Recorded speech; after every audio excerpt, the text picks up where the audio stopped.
ꯌꯥꯝꯅ ꯇꯥꯕ ꯌꯥꯝꯅ ꯆꯥꯎꯕ ꯈꯨꯟ ꯑꯃꯈꯛ ꯂꯩꯔꯝꯃꯤ. ꯈꯨꯜ ꯑꯁꯤꯗ ꯃꯇꯩ ꯃꯅꯥꯎ ꯑꯅꯤ ꯂꯩꯔꯝꯃꯤ.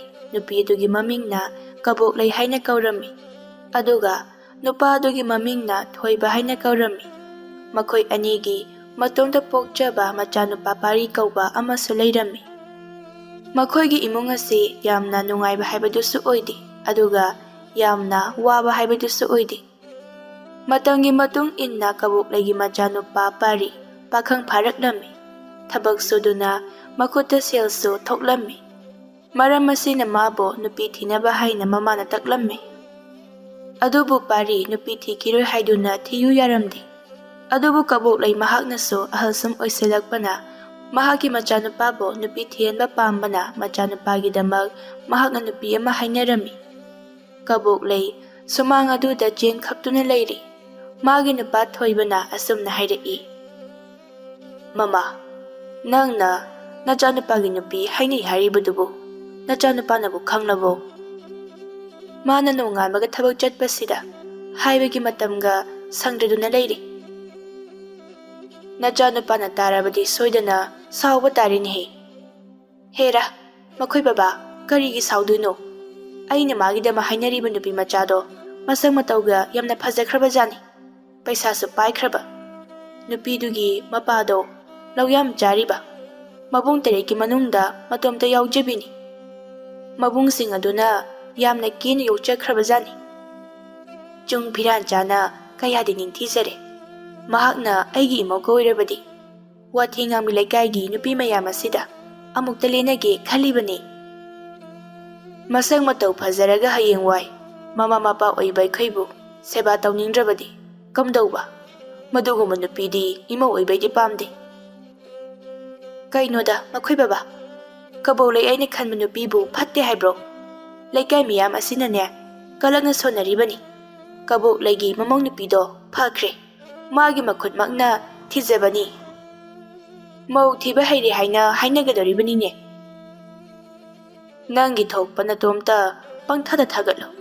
ꯆꯦꯡꯗꯣ ꯈꯞꯄ ꯂꯣꯏꯔꯒ ꯆꯥꯛꯇꯣ ꯊꯨꯅ ꯊꯣꯡꯅꯕ ꯇꯧ. ꯑꯩ ꯆꯥꯛ ꯂꯥꯝꯃꯕꯅꯤ. ꯁꯟꯁꯤꯡꯁꯦ ꯑꯃꯨꯛꯇ ꯍꯣꯏꯗꯣꯛꯈꯤꯒꯦ." "ꯍꯣꯏ ꯍꯣꯏ, ꯊꯣꯡꯅꯕ ꯇꯧꯔꯒꯦ." ꯊꯣꯏꯕꯗꯨ ꯁꯟꯁꯤꯡꯗꯨ ꯍꯣꯏꯗꯨꯅ ꯊꯣꯡꯒꯥꯜꯂꯣꯝꯗ ꯃꯨꯔꯨꯝ ꯃꯨꯔꯨꯝ ꯁꯣꯟꯗꯨꯅ ꯊꯣꯛꯈꯤ. "ꯆꯦꯡꯅꯦꯅ ꯅꯣꯡꯃꯒꯤ ꯆꯔꯥ ꯆꯔꯥ ꯈꯩꯔꯦꯗꯅ. ꯑꯁꯤꯒꯨꯝꯕꯁꯦ ꯇꯧꯔꯅꯨ ꯍꯥꯏꯕꯅꯤ. ꯃꯁꯤꯒꯤ ꯅꯨꯄꯤꯁꯦ ꯌꯥꯗꯦ. ꯍꯥꯏꯕ ꯏꯟꯗꯦ, ꯍꯥꯏꯕ ꯂꯧꯗꯦ. ꯃꯁꯤꯅꯁꯨ ꯃꯃꯧ ꯑꯐꯕꯒꯁꯨ ꯄꯥꯝꯃꯤ." ꯄꯥꯔꯤ ꯃꯃꯥꯅ ꯃꯍꯥꯛꯀꯤ ꯅꯨꯄꯤ ꯑꯃ ꯍꯥꯏꯅꯔꯦ ꯇꯥꯕꯗꯒꯤ ꯃꯍꯥꯛ ꯁꯥꯎꯅꯤꯡꯗꯨꯅ ꯃꯍꯥꯛꯀ ꯈꯪꯅꯖꯕꯤ ꯆꯅꯨꯗꯨ ꯆꯦꯟꯁꯤꯜꯂꯛꯂꯝꯃꯤ. ꯀꯕꯣꯛꯂꯩ ꯃꯆꯥꯅꯨꯄꯥꯅ ꯃꯥꯒꯤ ꯃꯥꯌꯣꯛꯇ ꯇꯧꯔꯛꯂꯤꯕ ꯊꯕꯛ ꯑꯁꯤꯗ ꯁꯥꯎꯅꯤꯡꯕꯅ ꯂꯣꯏꯔꯦ. ꯃꯍꯥꯛꯅꯗꯤ ꯃꯥꯅ ꯍꯥꯏꯅꯖꯕꯤ ꯅꯨꯄꯤ ꯑꯗꯨ ꯃꯃꯧ ꯑꯣꯏꯅ ꯄꯥꯝꯖꯕꯅꯤ, ꯑꯗꯨꯕꯨ ꯑꯣꯏꯕ ꯐꯪꯗ꯭ꯔꯤ. ꯃꯆꯥꯅꯨꯄꯥꯅ ꯄꯨꯁꯜꯂꯛꯂꯤꯕ ꯆꯅꯨꯕꯨꯗꯤ ꯃꯍꯥꯛ ꯄꯥꯝꯕ ꯍꯥꯏꯕꯗꯨ ꯑꯣꯏꯗ꯭ꯔꯤ. ꯆꯅꯨ ꯃꯁꯛ ꯌꯥꯝꯅ ꯐꯖꯕꯤ ꯅꯨꯄꯤ ꯍꯥꯏꯕꯗꯨꯗꯤ ꯑꯣꯏꯗꯦ, ꯑꯗꯨꯕꯨ ꯆꯅꯨ ꯌꯥꯝꯅ ꯐꯕ ꯅꯨꯄꯤꯅꯤ. ꯀꯕꯣꯛꯂꯩ ꯃꯍꯥꯛꯅ ꯐꯅ ꯁꯥꯎꯅꯤꯡꯂꯕꯁꯨ ꯆꯅꯨꯕꯨ ꯃꯍꯥꯛꯅ ꯄꯥꯝꯗ꯭ꯔꯕꯁꯨ ꯀꯔꯤꯗꯤ ꯎꯄꯥꯏ ꯂꯩ? ꯃꯆꯥꯅꯨꯄꯥꯅ ꯄꯨꯁꯤꯜꯂꯛꯂꯕꯅꯤꯅ ꯄꯥꯝꯗ꯭ꯔꯕꯁꯨ ꯄꯥꯝꯗꯅ ꯃꯃꯧ ꯑꯣꯏꯅ ꯂꯧꯁꯤꯟꯕꯗ ꯇꯥꯔꯦ. ꯆꯅꯨꯒ ꯄꯥꯔꯤꯒ ꯂꯨꯍꯣꯡꯂꯕ ꯃꯇꯨꯡꯅꯤ. ꯆꯅꯨ ꯃꯥꯡꯒꯣꯟꯗ ꯐꯝꯗꯨꯅ ꯂꯩꯔꯤꯕ ꯃꯀꯨ ꯃꯅꯦꯝꯒꯤ ꯆꯥ ꯄꯨꯊꯣꯔꯛꯂꯝꯃꯤ. "ꯕꯕꯥ, ꯆꯥ ꯁꯤꯗ ꯂꯩꯖꯔꯦ. ꯏꯃꯥ, ꯏꯃꯥꯒꯤꯁꯨ ꯁꯤꯗ ꯂꯩꯔꯦ." ꯀꯕꯣꯛꯂꯩꯒꯤ ꯃꯆꯤꯟꯗꯨ ꯄꯥꯏꯊꯣꯛꯇꯨꯅ ꯂꯩ. "ꯌꯥꯔꯦ ꯌꯥꯔꯦ, ꯑꯗꯨꯗ ꯊꯝꯃꯨ." ꯆꯅꯨꯁꯨ ꯆꯥ ꯄꯤꯔꯝꯗꯨꯅ ꯏꯃꯨꯡꯗ ꯑꯃꯨꯛ ꯆꯪꯈ꯭ꯔꯤ. ꯆꯅꯨꯅ ꯄꯤꯔꯝꯕ ꯆꯥꯗꯨ ꯃꯇꯩ ꯃꯅꯥꯎ ꯑꯅꯤꯗꯨ ꯊꯛꯏ. ꯊꯣꯏꯕ ꯃꯣꯃꯣ ꯅꯣꯛꯇꯨꯅ, "ꯑꯩꯒꯤ ꯏꯃꯧꯅ ꯂꯣꯟꯕ ꯆꯥꯁꯦ ꯑꯣꯟꯊꯣꯛꯅ ꯍꯥꯎꯈ꯭ꯔꯦ." "ꯀꯔꯥꯏꯗꯒꯤ ꯍꯥꯎꯕꯅꯣ? ꯏꯊꯨꯝ ꯍꯦꯛ ꯊꯨꯝꯃꯗꯅ. ꯆꯤꯅꯤ ꯀꯌꯥꯝꯕꯨ ꯍꯥꯞꯆꯤꯜꯂꯕꯅꯣ ꯈꯪꯗꯦꯅꯦ." "ꯅꯪ ꯑꯃ ꯃꯃꯥ, ꯊꯨꯝꯂꯒꯅ ꯊꯨꯝꯃꯤ ꯍꯥꯏꯅꯤ, ꯊꯨꯝꯗ꯭ꯔꯒꯅ ꯊꯨꯝꯗꯦ ꯑꯃꯨꯛ ꯍꯥꯏꯅꯤ. ꯅꯠꯇꯦ, ꯆꯥꯁꯦ ꯅꯪꯒꯤꯗꯤ ꯃꯣꯔꯣꯛ ꯑꯣꯏꯅ ꯊꯥꯛꯂꯒ ꯂꯣꯟꯗꯕ ꯌꯥꯔꯔꯣꯏ." "ꯍꯦꯔꯥ, ꯃꯈꯣꯏ ꯕꯕꯥꯒꯤꯁꯤꯕꯨ ꯃꯧꯁꯤꯒꯤ ꯃꯤꯆꯪ ꯆꯪꯂꯤꯕ ꯀꯥꯏꯗꯨꯔꯣ?" "ꯃꯤꯆꯪ ꯆꯪꯕꯒꯤ ꯋꯥ ꯅꯠꯇꯦꯅꯦ, ꯑꯆꯨꯝꯕꯗꯣ ꯍꯥꯏꯕꯅꯤ. ꯊꯨꯝꯕ ꯊꯨꯝꯗꯕ ꯅꯪꯅ ꯅꯣꯡꯃꯇ ꯑꯩꯉꯣꯟꯗ ꯆꯥ ꯄꯤꯊꯛꯄ꯭ꯔꯣ? ꯐꯔꯁꯨ ꯐꯠꯇ꯭ꯔꯁꯨ ꯏꯃꯧꯁꯤꯅꯗꯤ ꯄꯤꯊꯛꯏꯗꯅ." "ꯌꯥꯔꯦ ꯌꯥꯔꯦ, ꯍꯧꯖꯤꯛꯇꯤ ꯃꯧꯁꯦ ꯂꯥꯛꯄꯗꯒꯤ ꯏꯃꯨꯡꯒꯁꯦ ꯄꯨꯡꯁꯨꯝ ꯁꯨꯝꯈ꯭ꯔꯦ. ꯃꯋꯥꯁꯦ ꯁꯨꯝꯕ ꯍꯦꯟꯗꯣꯛꯇꯅ ꯑꯃꯨꯛ ꯃꯀꯨꯁꯤ ꯐꯥꯎꯕ ꯁꯨꯝꯂꯦ. ꯈꯔ ꯂꯩꯔꯕꯗꯤꯅꯦ ꯏꯊꯛ ꯀꯥꯔꯛꯇꯧꯔꯤ." ngang-ngang kabok lay thongalomda thoki. Kayada mabuk chen pikliba nupino. Makok asida afaba wakhan amate khandini. Masina laikagi wathi ngangnabi nupi mayamga wathi ngangba chatliba oiramgani. Chanu yamna phabi ing tappi thabak yamna haibi imung manunggi tasinbi haibi lakhami chembi nupi ama oirammi. Thoiba mahakti magi mamang nupi asi khoidaba haibadu oirammi. Mamang nupi na tawthorakpa thabak khudimak mathamoyna ipenta penjarami. Adobu kabok laidi mamang nupi asi thina otpa naiba tawdrabasu khoidaba nungsibadi iwat watlammi. Matam kharagi matung Chanusu mirolaktuna tha suduna machanupa amaga nupi amaga phaibok poklammi. Pikliba angang anidu senabada Chanu awaba haibadu oirammi. Macha yauraba matung mapuroiba parigi lamchattasu ahongba kaya laklammi. Chanubu miraibiba hauraklammi. Nongmagi numit amani Chanu mananggana angang nupi machadu poduna magi nupagi manakta changlammi. Makhoy tamo, pukri achawbadagi isingse amukta soklugi. Chakhum ising amata laitri. Soklu chu kaino. Nangna ising sokpabu aingonda haribadubo. Angangse, poraga pukrida kumbada nungaiti. Ngayhak khakta angangse laubiramo. Namitto udro. Thabak chatnabagi loisilibase. Tanja asida angang kamay laudorigi. Nangi thokpa ngamnaba honaw. Makhoy tamobu ngarangdi ngasi thabak chatloy haibadaini. Amuk laktaba yaroi haiduna phone tawri. Aina ngarang nangonda pisingkiba pesado puthoro. Chanu ngarang parina magi maphamda thamjalu piki pesa singadu puthoraktuna. Pesa haibado sida leijare. Karigino thabak suba chatpani hairaga pesa loina puduna chatpidoisibo. Aina tama pesani. Aina puningba pugani. Nang nathokai legi. Wadu haraga magi nupigi makutegi pesado lauduna pesado subra hanya masingthi. Pesa kara wali sidi karadi chakraba. Suramdrise. Imungi ngari morok alu angang anigi sanggong kak lithokre. Ngarang khakta pishin bada ngari. Loishin bana hali. Matung manaw nangondane. Pesa sinaba yaba nate. Paridu ngang duna thokirami. Chanu thamoy penjadana sanabun adu paiduna ising soklunabagidamag tholai. Madu ubada maku ibungo thoibana. Nangbu ising soklugi haribro. Hoy baji. Kadai angang do poraga chatpa haunade. Ikudi sinaramo. Hoy baji. Chanu angang adu maku bokta sinarami. Thoibana. Nupa machadudi tumhauriye baji. Chanu dumaku ibungo da angang nu sinaramduna ising sokpa thokirami. Tanjadu da kabok laisu amuk tholaktuna. Makhoy baba, maningi phiyangkok ase loina ti. Amukta sema silao. Ngayhak lairaga semasi angang ase matomta thadokpa yaroi. Mama da karayda chakhrage. Ising sokpa thokibanine. Oh, makubok asida amuk thaudaramlibanine. Macha si phawba senaba ngamdrabaneba ma. Imung asigi thabakti nangna mata yaudana petpa ngangano taningdi. Mawasina pikliba angang ani siga ngamnaba hotnajariba sida nangna nongmata mating pangbibro. Ho aikhoi sune ngahanwa yam honarai. Haujikti ahal oire watharage haduna tawribani. Aikhoi se makhoi ni seba tawgadaba. Macha se ma khakta pukpa nati. Ai supokla ibani. Imungi thabaksu ngamnaba honarai. Haujikangi mausingsina kamana tawbano khangdini. Hai, nangidi aini mateng tangkhai ma panglibaduni. Imaw asigidi nachanupaduna mateng khajik phawba pangbideni. Nachanupado nang lauduna pharoidori. Makhoi babana maw asigi michang asuyam changlibase. Maw asina posem laiwa tawkhraba karino khangde. Kabok laidu ngangduna imunglomda changki. Thoiba magi nupigi mataw aduda asumna solhawi. Masigi nupi ase pharoidori. Asung nungshiba masu asi phawba hek launingdeni. Ahingi matamni Chanu ahing adu tumba yaramdi. Machanupado ahing aduda kana kaplammi. Adumna pikliba machanupa na kapaduda tumduna lairiba machanupi adu sumikap tholaktuna ningay tawraklammi. ꯄꯤꯛꯂꯤꯕ ꯉꯥꯛꯇ ꯑꯣꯏꯕꯅ ꯑꯉꯥꯡ ꯑꯅꯤꯗꯨ ꯊꯦꯝꯅꯕ ꯍꯣꯠꯅꯕꯗ Chanu ꯑꯍꯤꯡ ꯑꯗꯨꯗ ꯑꯋꯥꯕ ꯑꯃ ꯑꯣꯏꯔꯝꯃꯤ. ꯑꯌꯨꯛ ꯆꯨꯞꯄ ꯅꯨꯡꯊꯤꯜ ꯆꯨꯞꯄ ꯑꯃ ꯊꯕꯛ ꯃꯌꯥꯝ ꯍꯣꯠꯅꯔꯨꯕꯅ ꯃꯁꯥꯗꯨꯁꯨ ꯇꯨꯝꯅꯤꯡꯕꯅ ꯄꯣꯞ ꯇꯥꯔꯕꯅꯤ. ꯑꯗꯨꯕꯨ ꯃꯆꯥꯅ ꯀꯞꯁꯤꯜꯂꯛꯄ ꯅꯤꯡꯉꯥꯏ ꯇꯧꯔꯛꯄꯗꯨꯗꯗꯤ ꯑꯋꯥꯕ ꯍꯥꯏꯕꯗꯨ ꯑꯣꯏꯔꯤ. ꯑꯉꯥꯡꯁꯤꯡꯅ ꯊꯦꯝꯕ ꯌꯥꯗ ꯀꯞꯄꯗꯨꯗ ꯄꯥꯔꯤꯁꯨ ꯇꯨꯝꯕ ꯌꯥꯗ ꯍꯧꯒꯠꯂꯛꯂꯝꯃꯤ. ꯑꯗꯨꯒ ꯃꯥꯒꯤ ꯅꯨꯄꯤꯗ ꯆꯩꯔꯛꯂꯝꯃꯤ.